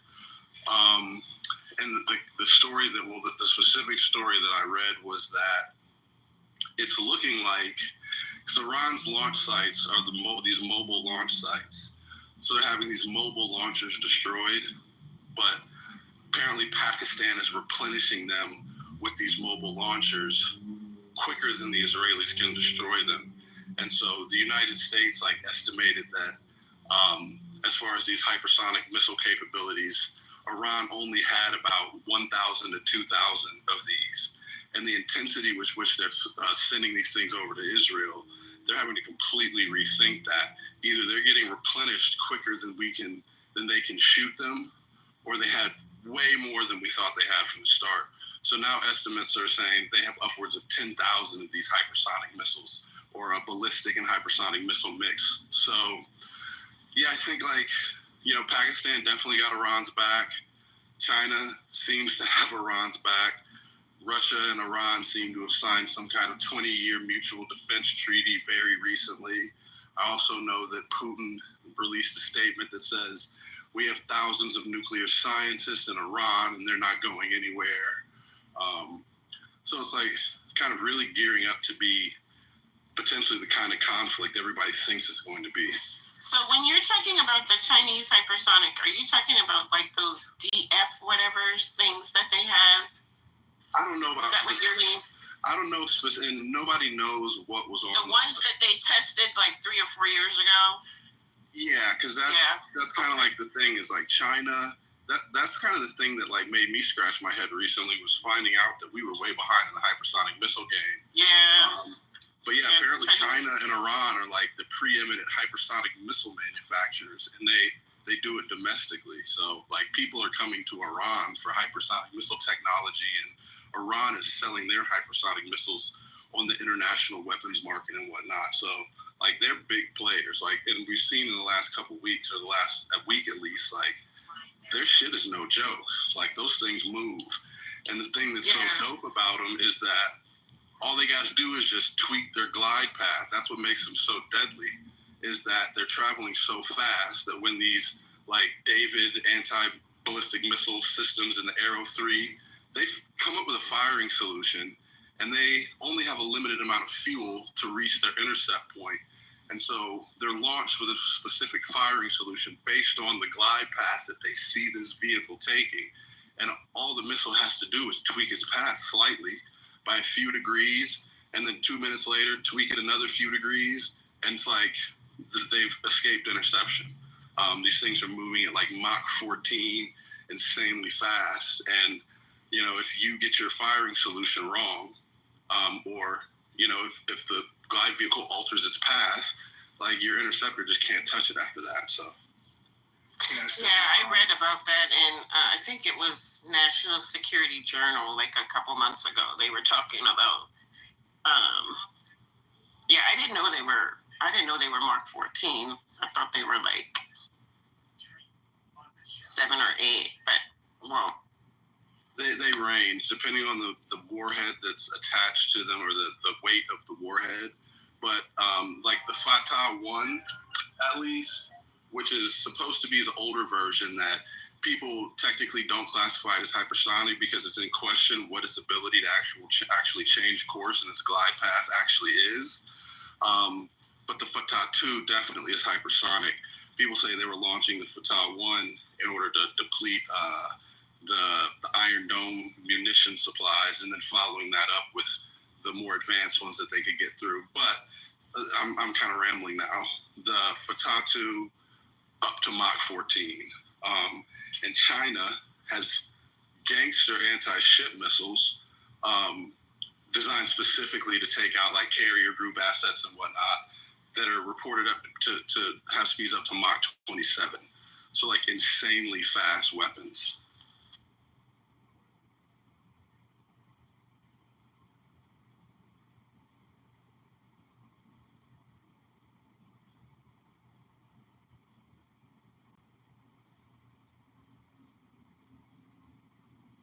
I guess the next thing we should look for is if the U.S. sends THAAD or Patriots to Guam, because that would mean they're expecting something from China. That's like our best defense against.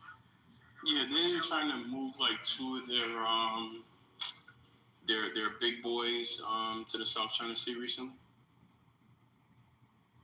I know they just pulled the Nimitz out of the South China Sea to head to the Persian Gulf. Yeah. But that thing is like a bucket of rust. It's so fucking old. So I also know the U.S. did just develop an upgrade to their I think it's like their JDAM, their 2,000-pound JDAM, which is like a guidance package that allows them to, and these JDAMs are like $200,000 a piece, and I think this is kind of like where we're trying to focus our weapons capability in the future, is to get away from these like $20 million munitions, $10 million munitions. So they've upgraded the JDAM to be basically a ship killer now.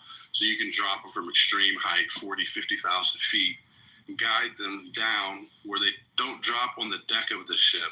They drop right next to it, penetrate 50 feet below water, and explode there. And that's supposed to be like guaranteed ship kill every time, not just like a burning ship you have to send back to port, but like sunk. So I heard that in like a Popular Mechanics article recently, and the defense establishment is supposed to be really happy about this as a counter to China and their buildup of like naval assets and whatever out there in the Pacific.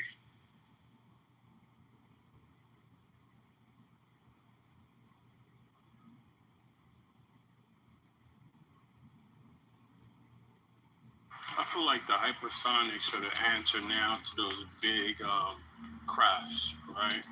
Those big vessels you see. Those are just basically sitting ducks because there's nothing to stop those things.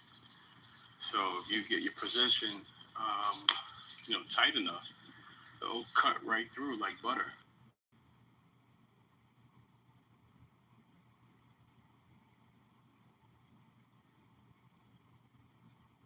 I mean, another thing that doesn't look good for the U.S. is as soon as those hypersonic missiles started landing in Tel Aviv and Haifa, we actually backed up all of our assets that are in the Persian Gulf and in that region. We actually backed them up outside of what we think their known range is to prevent them from touching. It's like previously, up until that point, our ships were positioned where they thought was a safe distance. And so they've actually extended their distance away from Iran in order to get away from what they now know is like the new actual effective range of those weapons. Not saying that they won't push in closer or whatever if it comes time to like fight, but before they do, they're definitely going to try to, like I said, what I believe their actual goal is to eliminate their ability to launch these missiles, not to hit nuclear facilities.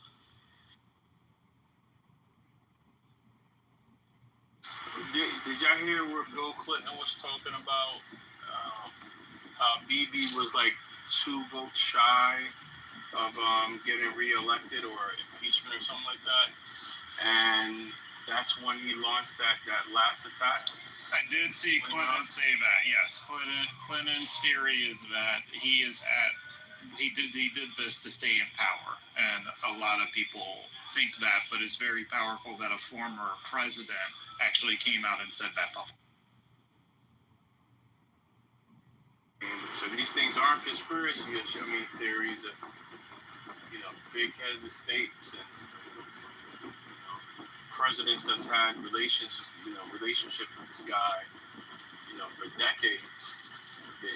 He knows what it is. I'm just curious about like why so many Americans are kind of like late to that way of thinking. This guy wants to stay in power. This guy is, literally fighting fraud charges right now. He's a criminal.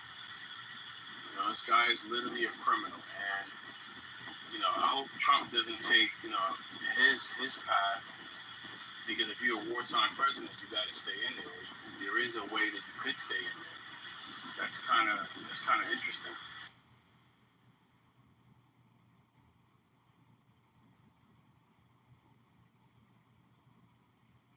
Well, the thing you got to be mindful about Clinton is he's older and he just doesn't care anymore. So he's saying something that probably no one else at his level would say publicly.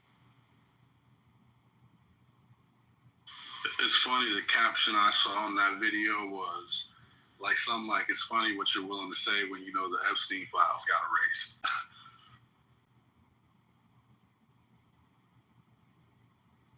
I'm sure somebody has copies. Oh yeah, they got the Epstein file. They're just not going to release it for 50 years. They're going to wait till everybody dies, right? So that's all. It's just going to be the same thing as the JFK file. Also, happy Saturday. I've been having conversations, but there's a podcast with Bill Clinton and he's on his wife's podcast. And he talks about Israel and the conflict during his presidency. A little bit of history, and I found it interesting. But I was in and out. What did he say? What did he say? I don't remember, honestly. I had to listen to it again. I'll put it in the chat. I think I got it.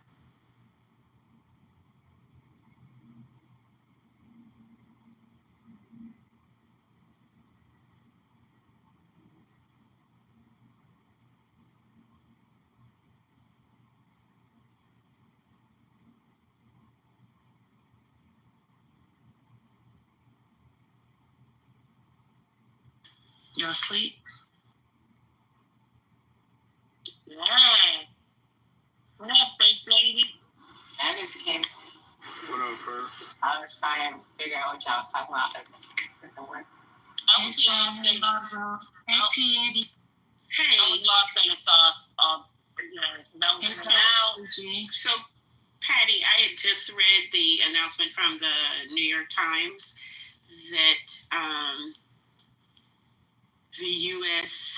was repositioning B-2 bombers to Guam. That's what I read, and that's what we were talking about. And then we got off into the technology, who has hypersonics, how we defend against hypersonics, that kind of thing. Glad you're... Patty, is that photo of you in Iran gathering some intelligence for us?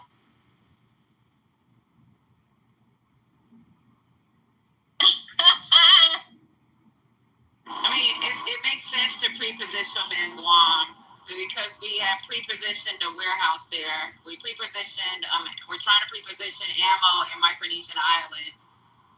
And they're probably pre-positioning it just in case something things go wrong. So it makes sense for them to put in Guam. That's where we have a smaller warehouse. It's a very small warehouse. And we were trying to use it for the Indo-PACOM area, so it'd be quicker to get supplies. So yeah, it makes sense.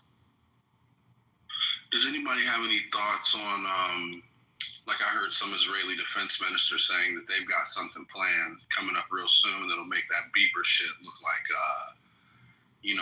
daycare. They did it earlier today. What was it? Yesterday, where they sent an emergency meeting for a lot of the top missile builders or scientists. They all met in a disclosed area, and when they did, they sent like a crazy ass bomb to kill all of them. Oh shit! Terrorism. See, I've been talking to y'all all day and hadn't been in the news and whatnot. Yeah, there's a lot of like Iranians that are on like Telegram chats and yeah, that's where it's out. That's where it's talking.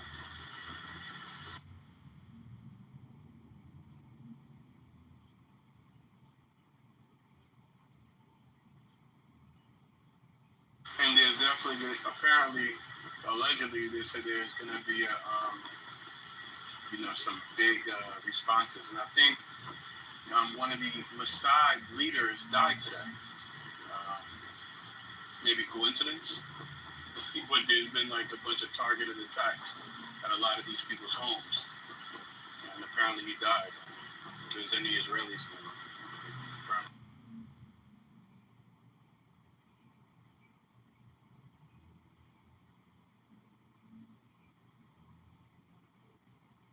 And another thing too, man, there's a lot of engineers and scientists in Iran, men and women. That's impressive how a lot of these scientists get killed, and there's one after the other that's like waiting for the opportunity to take, to take lead. Yeah, I saw an interview. It was titled like the last interview that top Iranian nuclear scientist had done before he got assassinated. And in that video, he's basically saying like, we don't do anything anymore. Like we've trained up so many scientists and engineers and whatnot that like now we don't even do anything.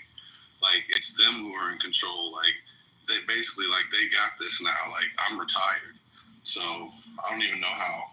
Yeah, I remember that. How true that is or whatever. But the gist was like, yeah.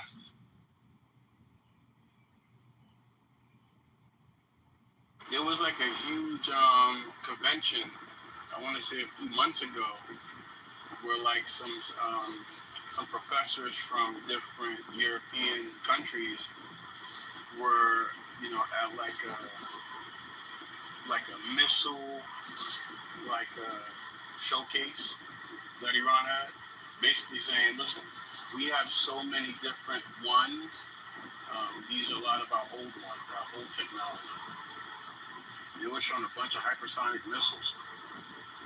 So, they're ready. I can't even understand nothing. You got a lot of noise in the background. Or is that me? No, my fault. It's car. It's like 96 degrees.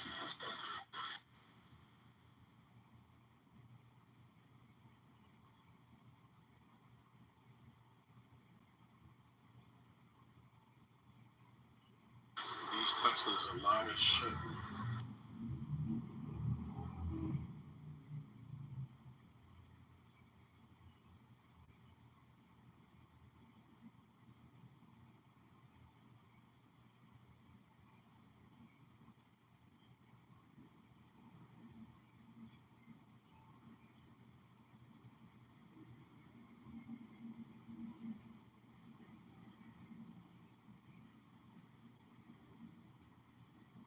Hello? XRP is down. What's XRP? Everything is down. Gemini, what are you talking about? Everything is down. What do you mean? You're talking about cryptocurrency. Why is it down? War. Yeah. War makes an unstable market. An unstable market creates Because of that recent shipment to Guam. volatility, and that means you lose money temporarily, at least. Sometimes great time to buy stocks. Yeah, you can look at it as a Black Friday. I just don't like looking at my portfolio right now. Don't look at it. I do. I log in, I log out. I don't trade because I already know. Hey, sit on it. Yo, ride for the long haul. Just look at it, right, First Lady? That's right. That's nothing bad to look. It's bad when you sell and take that loss for real.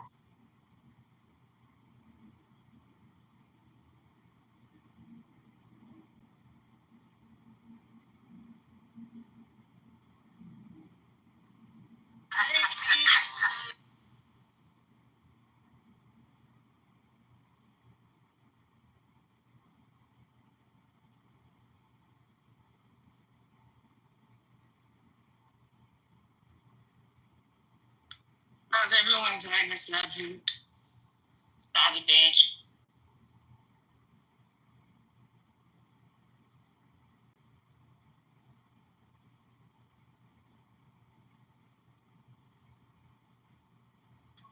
Doing good, son. Doing good.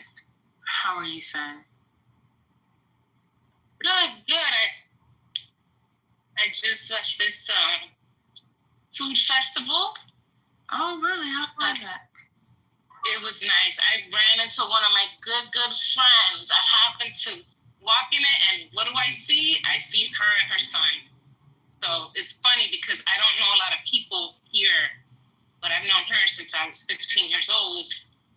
And she moved here 12 years ago. I moved here 3 years ago. And we happened to be at the same place at the same time. And I was shocked because she never comes to Brooklyn. So just another little coinky dink. And she's here with her whole family. They're here from Spain and Florida because her son is graduating on Monday. And it's not a So anyways. thing. That's the world's Yeah. output. It's the world's So her son, Jade, is super handsome. I'm going to go see them tomorrow. Anyways, we had planned to do a barbecue for his graduation. So really excited about him. He's such a good kid. And man, she raised this man all by herself. Well, with her family. But he turned out to be such a good kid. And so, yeah. Is that your dad Fun in your times. PPR, Sin? That's my pops, yes. That's dope. Yeah. So, thank you. So yeah, another New York moment. Oh, weather's great. Went to Trader Joe's, picked up some stuff. Now I'm headed home. Was in and out of this Israel-Iran conversation all day, but I was mostly out of it. So I'm gonna stay out of it. I'm gonna continue to stay out of it. But if anyone has some good recommendations for books, podcasts, drop them in the chat. I am trying to learn more about the situation. But I'm not liking what I'm hearing today. It sounds like we're inching closer to continuing this war. So Sin, so did you forget you're on Clubhouse? You don't have to be knowledgeable to talk about something? Oh, you're right. Yeah. You're right. I do have a PhD in Israeli studies, if that's impresses anyone. A Clubhouse PhD. I have a Clubhouse PhD too. Look at my name. Yep. What's the Gemini plan again? Go in there, fuck shit up. Is that what CEO said? No, the Gemini plan was if Gemini ever comes to Delaware, body slams me and shoots me in the leg, then I will drop kick him. Okay. But you'd be shot and on the floor, so. I was trying to understand how he's going to body slam me after he was. I was trying to say something as nonsensical as the whole Samson option. Yeah, I did that on purpose. You know? All right.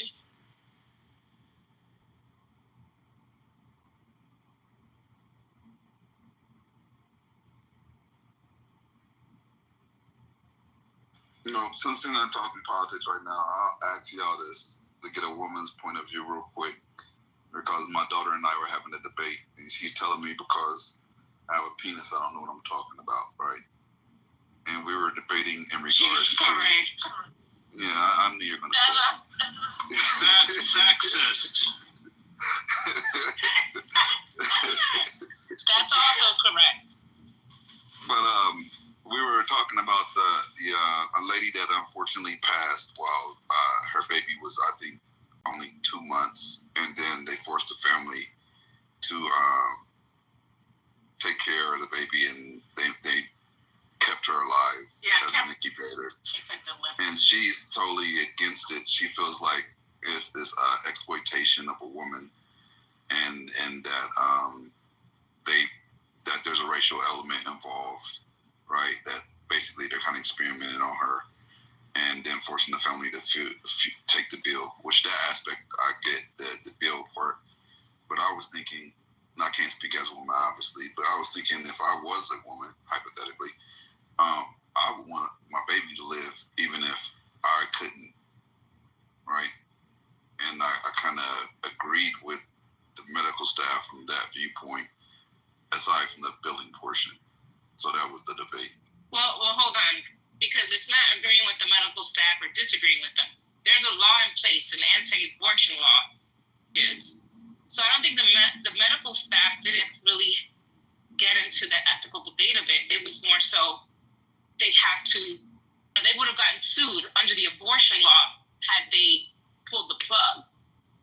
No, I'm familiar with that portion, Sin. I guess let me rephrase my question. Do you agree with the law would be a better way to phrase the question? Do you think that that's right for them to keep her alive? I do not. I don't think that. I think she's dead already. So the only thing kept alive is with humans, right? Because of modern day science, she's kept alive. The mom's dead. The child dies with her, so it's not necessarily an abortion. So that's my sort of gripe with this, is that it's not that, I don't think my ethics necessarily even comes in the picture. Scientifically, the only reason she's kept alive is with modern day medicine. So this is a modern day problem. So it's like, to me, I don't even get into the ethics of it. To me, the mom said the child would follow. I'm so sorry. Can I understand the issue? So can someone explain the issue to me? I'll try. So this woman was 9 weeks pregnant, and she went into a coma, and she was pronounced brain dead.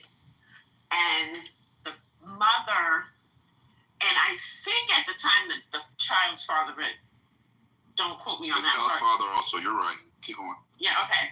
Wanted her to be removed from the life support, but the hospital said because of the law, I think this was in Georgia, because of the law in Georgia, that would constitute an abortion because the baby would also die, because at that time there was a fetal heartbeat. And so the debate was, around the hospital's decision to keep this woman alive so that she could incubate the baby until the baby had reached a point of viability where it could live outside of the mother. So, of course, one line of argument is keeping the baby alive, it's preserving life. The other side of the argument is that the woman was not allowed any sort of autonomy in that instance, I guess is the word, right? Well, what autonomy could she have? Hold on. You asked for the explanation. Let me give it. That because the child dependent upon the mother, it was the argument that Sin articulated. If the mother dies, the child dies, right? And forcing her to live under those conditions was inhumane. That was the argument. Okay, so I just have a question. Just a question. I thought she was. No, because I initially came off the mic because Jim and I asked for a woman's perspective and I was going to give mine. So my perspective is I am of divided conscience on this because I don't like this notion of women being forced to give birth, right? Because in instances like this, it is the immediate family who make a decision about whether or not to continue life-sustaining measures, right? And so that was removed from this family. My other thought on it, which is related to that one, is this is a lesson for us, particularly women, childbearing women, but everybody maybe, to create living wills and DNRs so that you can have your will, your wishes respected. But as Sin pointed out, this is also a conflict in the law because it takes that decision away from the woman. So even in the instance if this woman was alive and the baby was quote unquote threatening her life, right?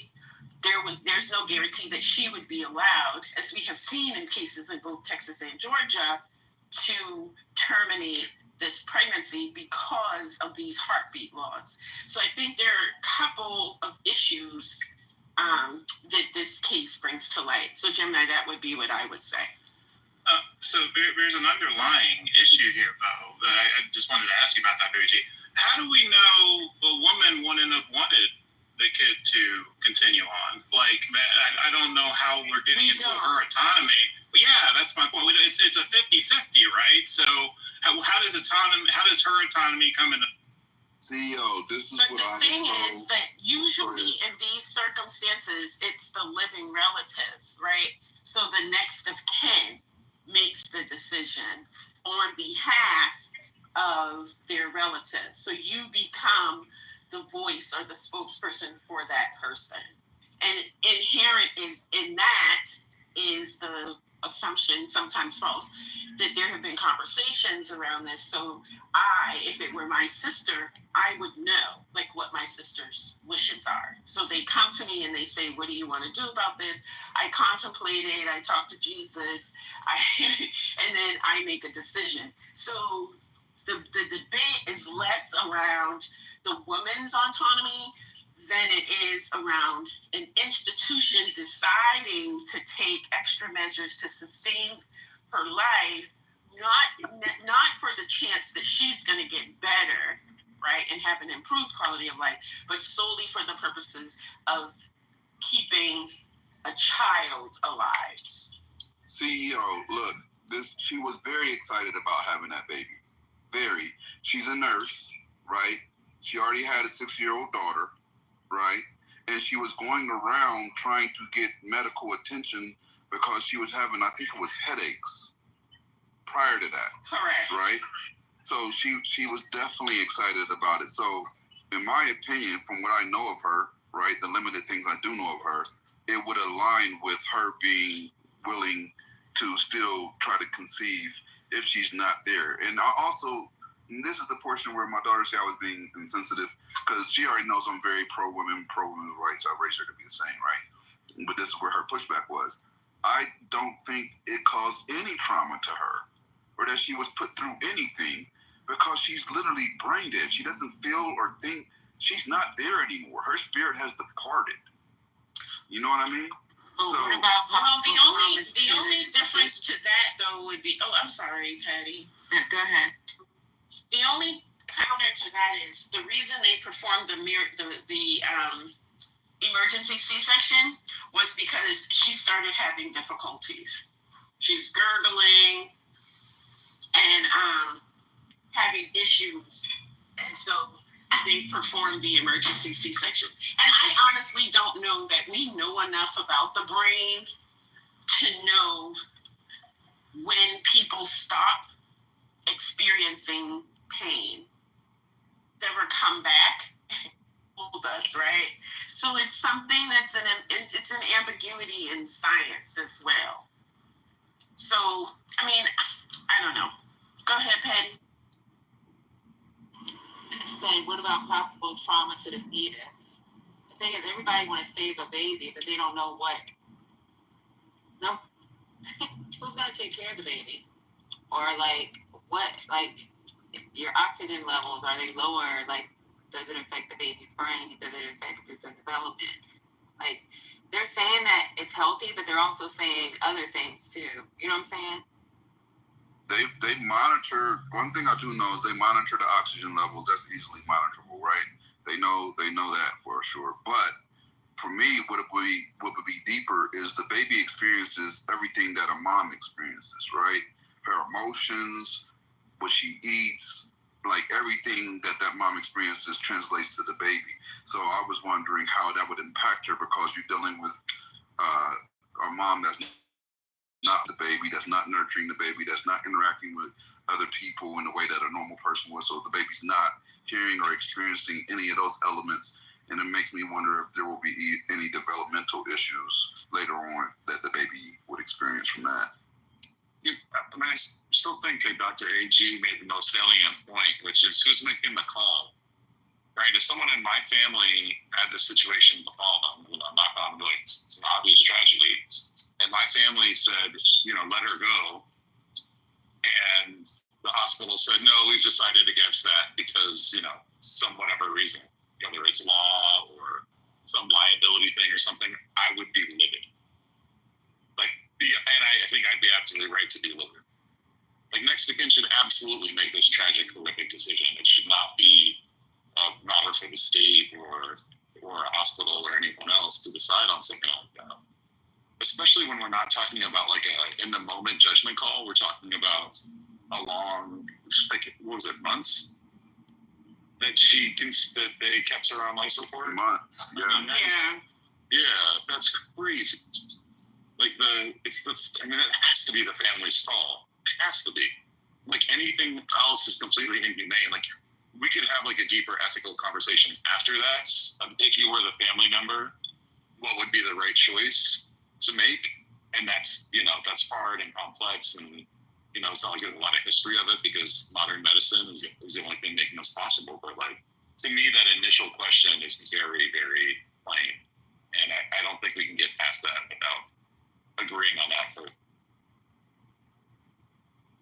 I think that's because with Roe v. Wade being overturned,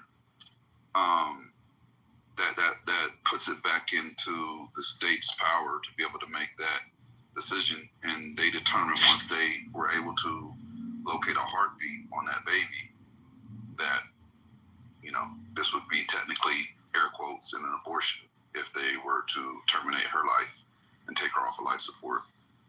So I mean, I get what you're saying. Who makes the decision? And even more so after that, who foots the bill? And even more so after that, who cares for the baby?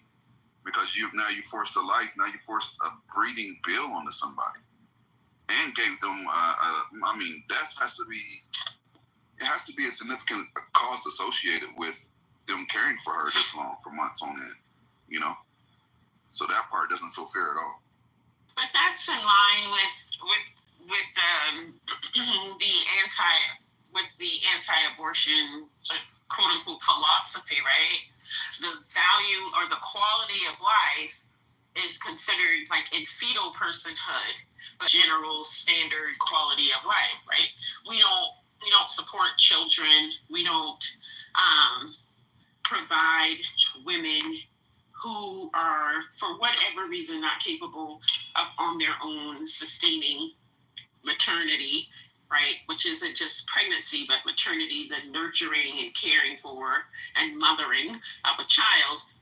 All the systems to support women are constantly being underfunded and minimized. So we're saying to women, keep these children, birth these children, but we're not offering them any sustained support to raise these human beings in any kind of humanitarian system of life support, right? So, I mean, I think these laws are consistent with that.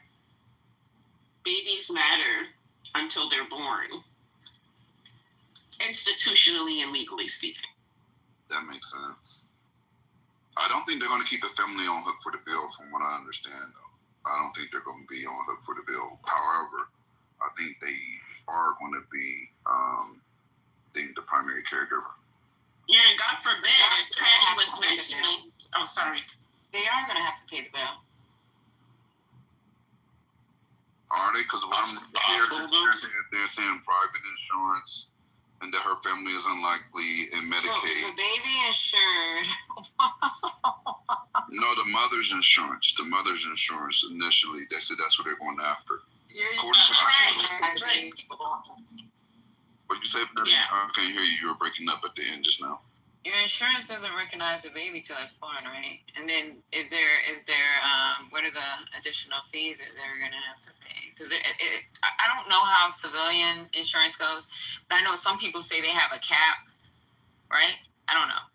But there's also for some insurance companies, I'm not sure of the time, but there's a period of time where the child gets onto the health insurance in the event that, when the child is born, that there are issues, then the mother and the child are covered. I can't remember exactly, because the insurance that I have, it works like that. And I don't know if I can't remember if it's like what is it, 38?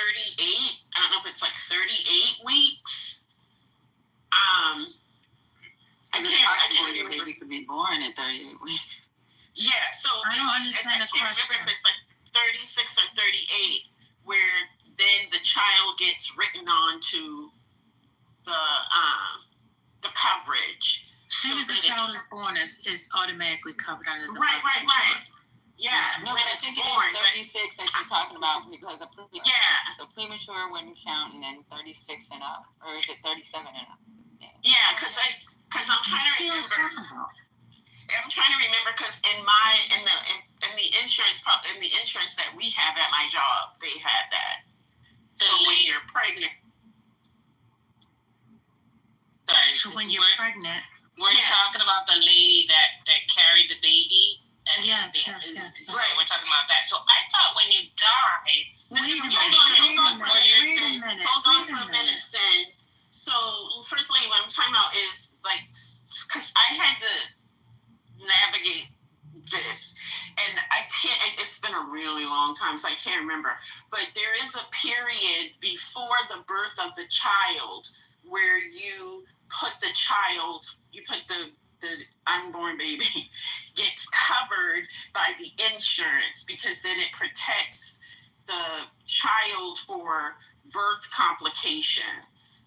But I don't remember the exact weekage. Well, when I used to when pay that claims, happens. when I used to pay claims and adjust claims, the child is considered still a part of the mother until the child is born. Once the child is born, then the insurance automatically kicks in. Anything prior to the birth of the child is all covered as the mother. So, but if the mother is declared dead, wasn't she declared dead? See, that's the part that I was trying to get to. Where's that statistic? I mean, or where those details? Was she actually claimed as dead, or were they still keeping her alive? They were keeping her alive, but the conversation came up because when that happened, it was 9 weeks, and so from my memory, that would have been outside of the time for the coverage, but I don't know. I don't know if that's like it depends on what your insurance coverage is and how your policy is written, how that works. But I do specifically remember that from our first insurance policy. I just don't remember the time. Let me dumb my question down a little bit for and make it more direct. If you ladies I don't mean dumb it down as in like I overshot my point is what I'm trying to say, right? I'm trying to let me ask it this way. If it were you ladies and you were deemed brain dead at 9 weeks, would you want the child to still be born or would you want it to die? That's what I'm trying to ask. I would have wanted what God wanted. If I'm dead, the child's supposed to go with me. Period. Yeah, don't keep me alive.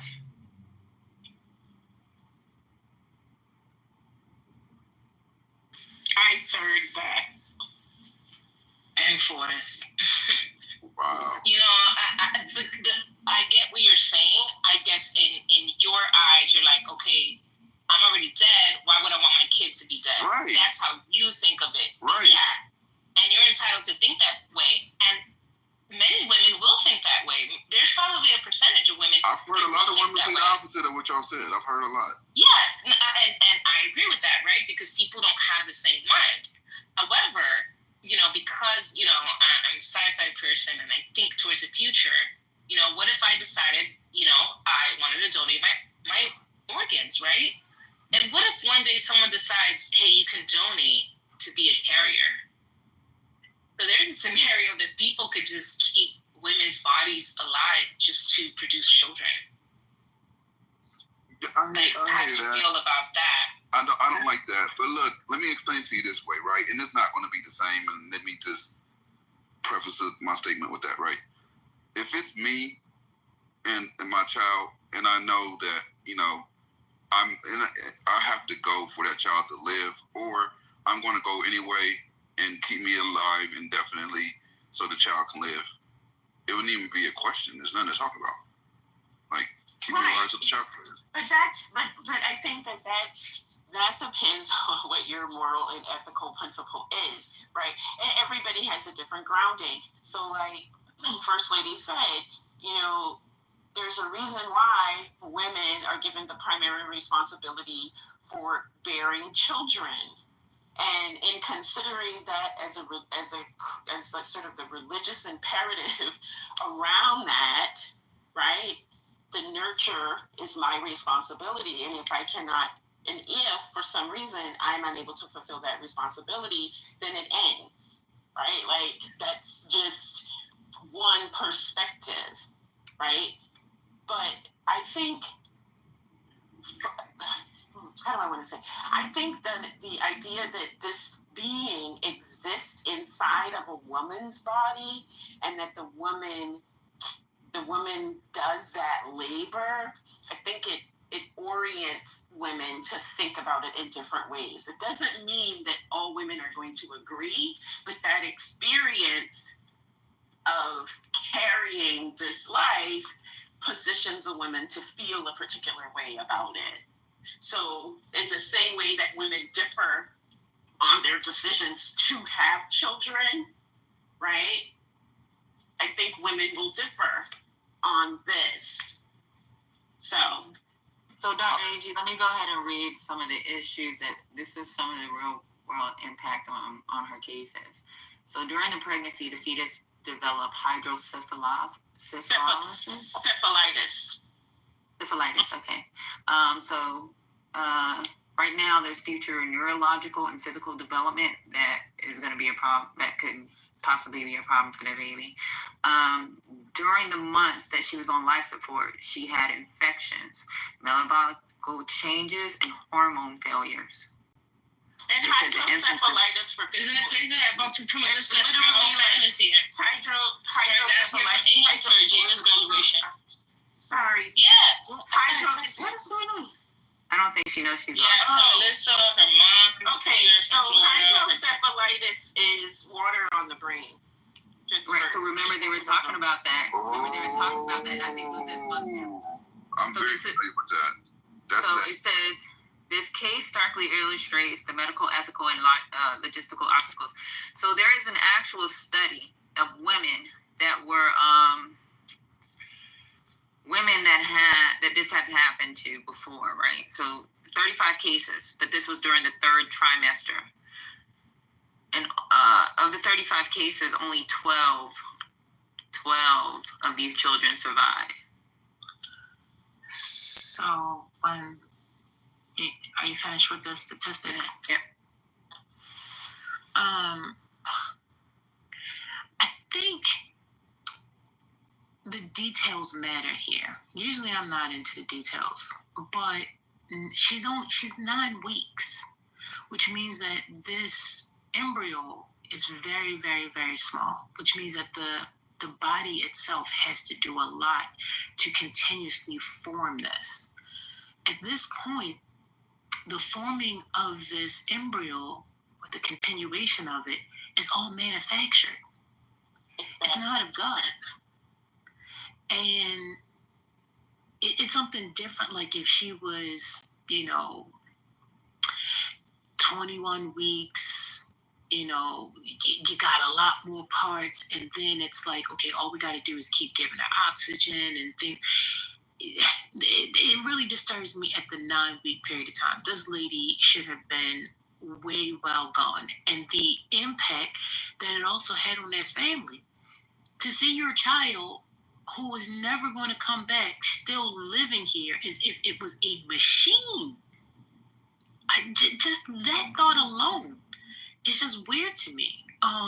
If a woman was in a car accident and they're able to get the child out and put the child inside an incubator, absolutely keep that child, do whatever you need to do to keep the child alive. But at 9 weeks, they couldn't even take the child out because the embryo wasn't even completely, informed yet. So that's why it's just like really kind of difficult for me to say in this particular essence within the details that keeping that baby alive was something of good. And what Patty described a little bit ago, I didn't know, right? I didn't know it was born with those complications. And I don't know how to pronounce it, but I'm very familiar with that specific complication.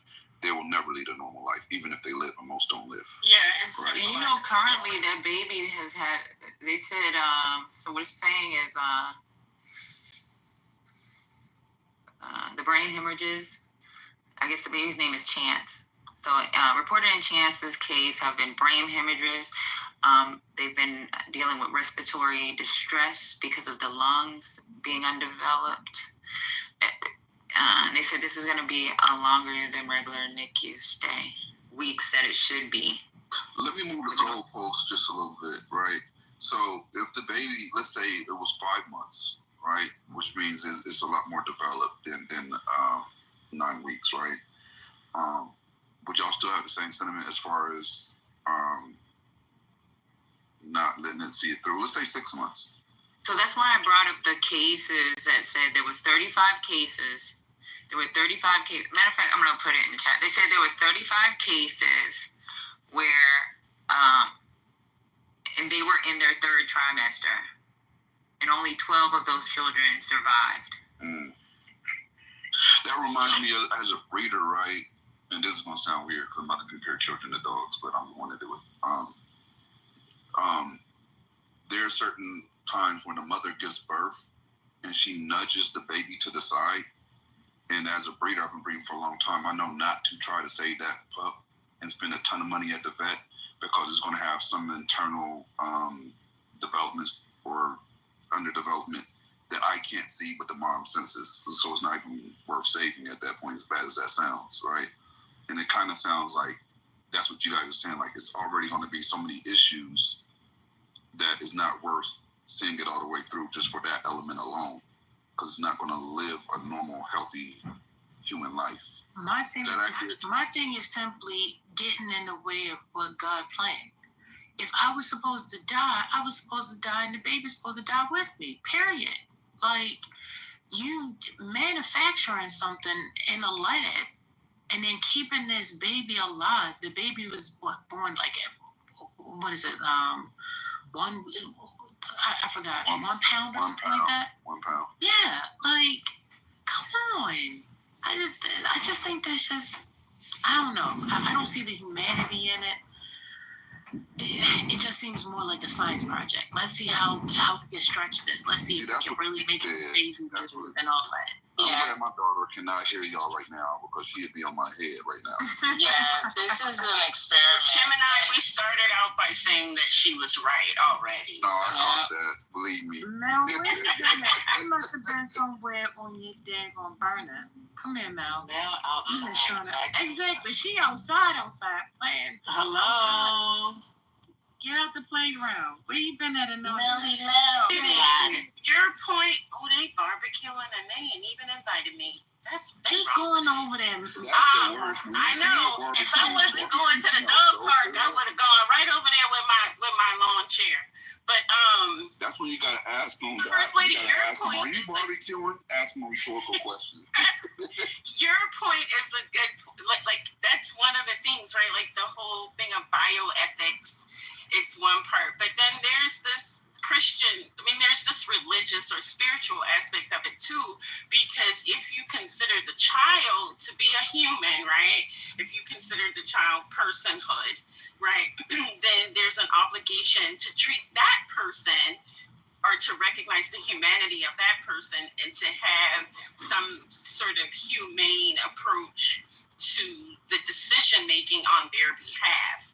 And so saying that you're going to bring in to the world this person who has no independent functioning, whose independent functioning you already know will be seriously retarded or limited is an issue. But then on the other side, those people like Sarah Palin, they bring children in the world all the time. So it always goes back to whose decision, who gets to make the decision. I get it. I mean, and even I believe even if you had the that will on file, like the right to will, whatever it's called, I still for these states, I believe it's overwritten. Right. It is. Which is wild to me because this is not an abortion in my eyes, right? If I am seriously injured, let's say in a car crash, and I don't survive, and I'm brain dead, it's like I'm not, and something happens to my child, I didn't abort that child. Like that, it's just really, I have a problem with them classifying it as an abortion. And I also have a problem with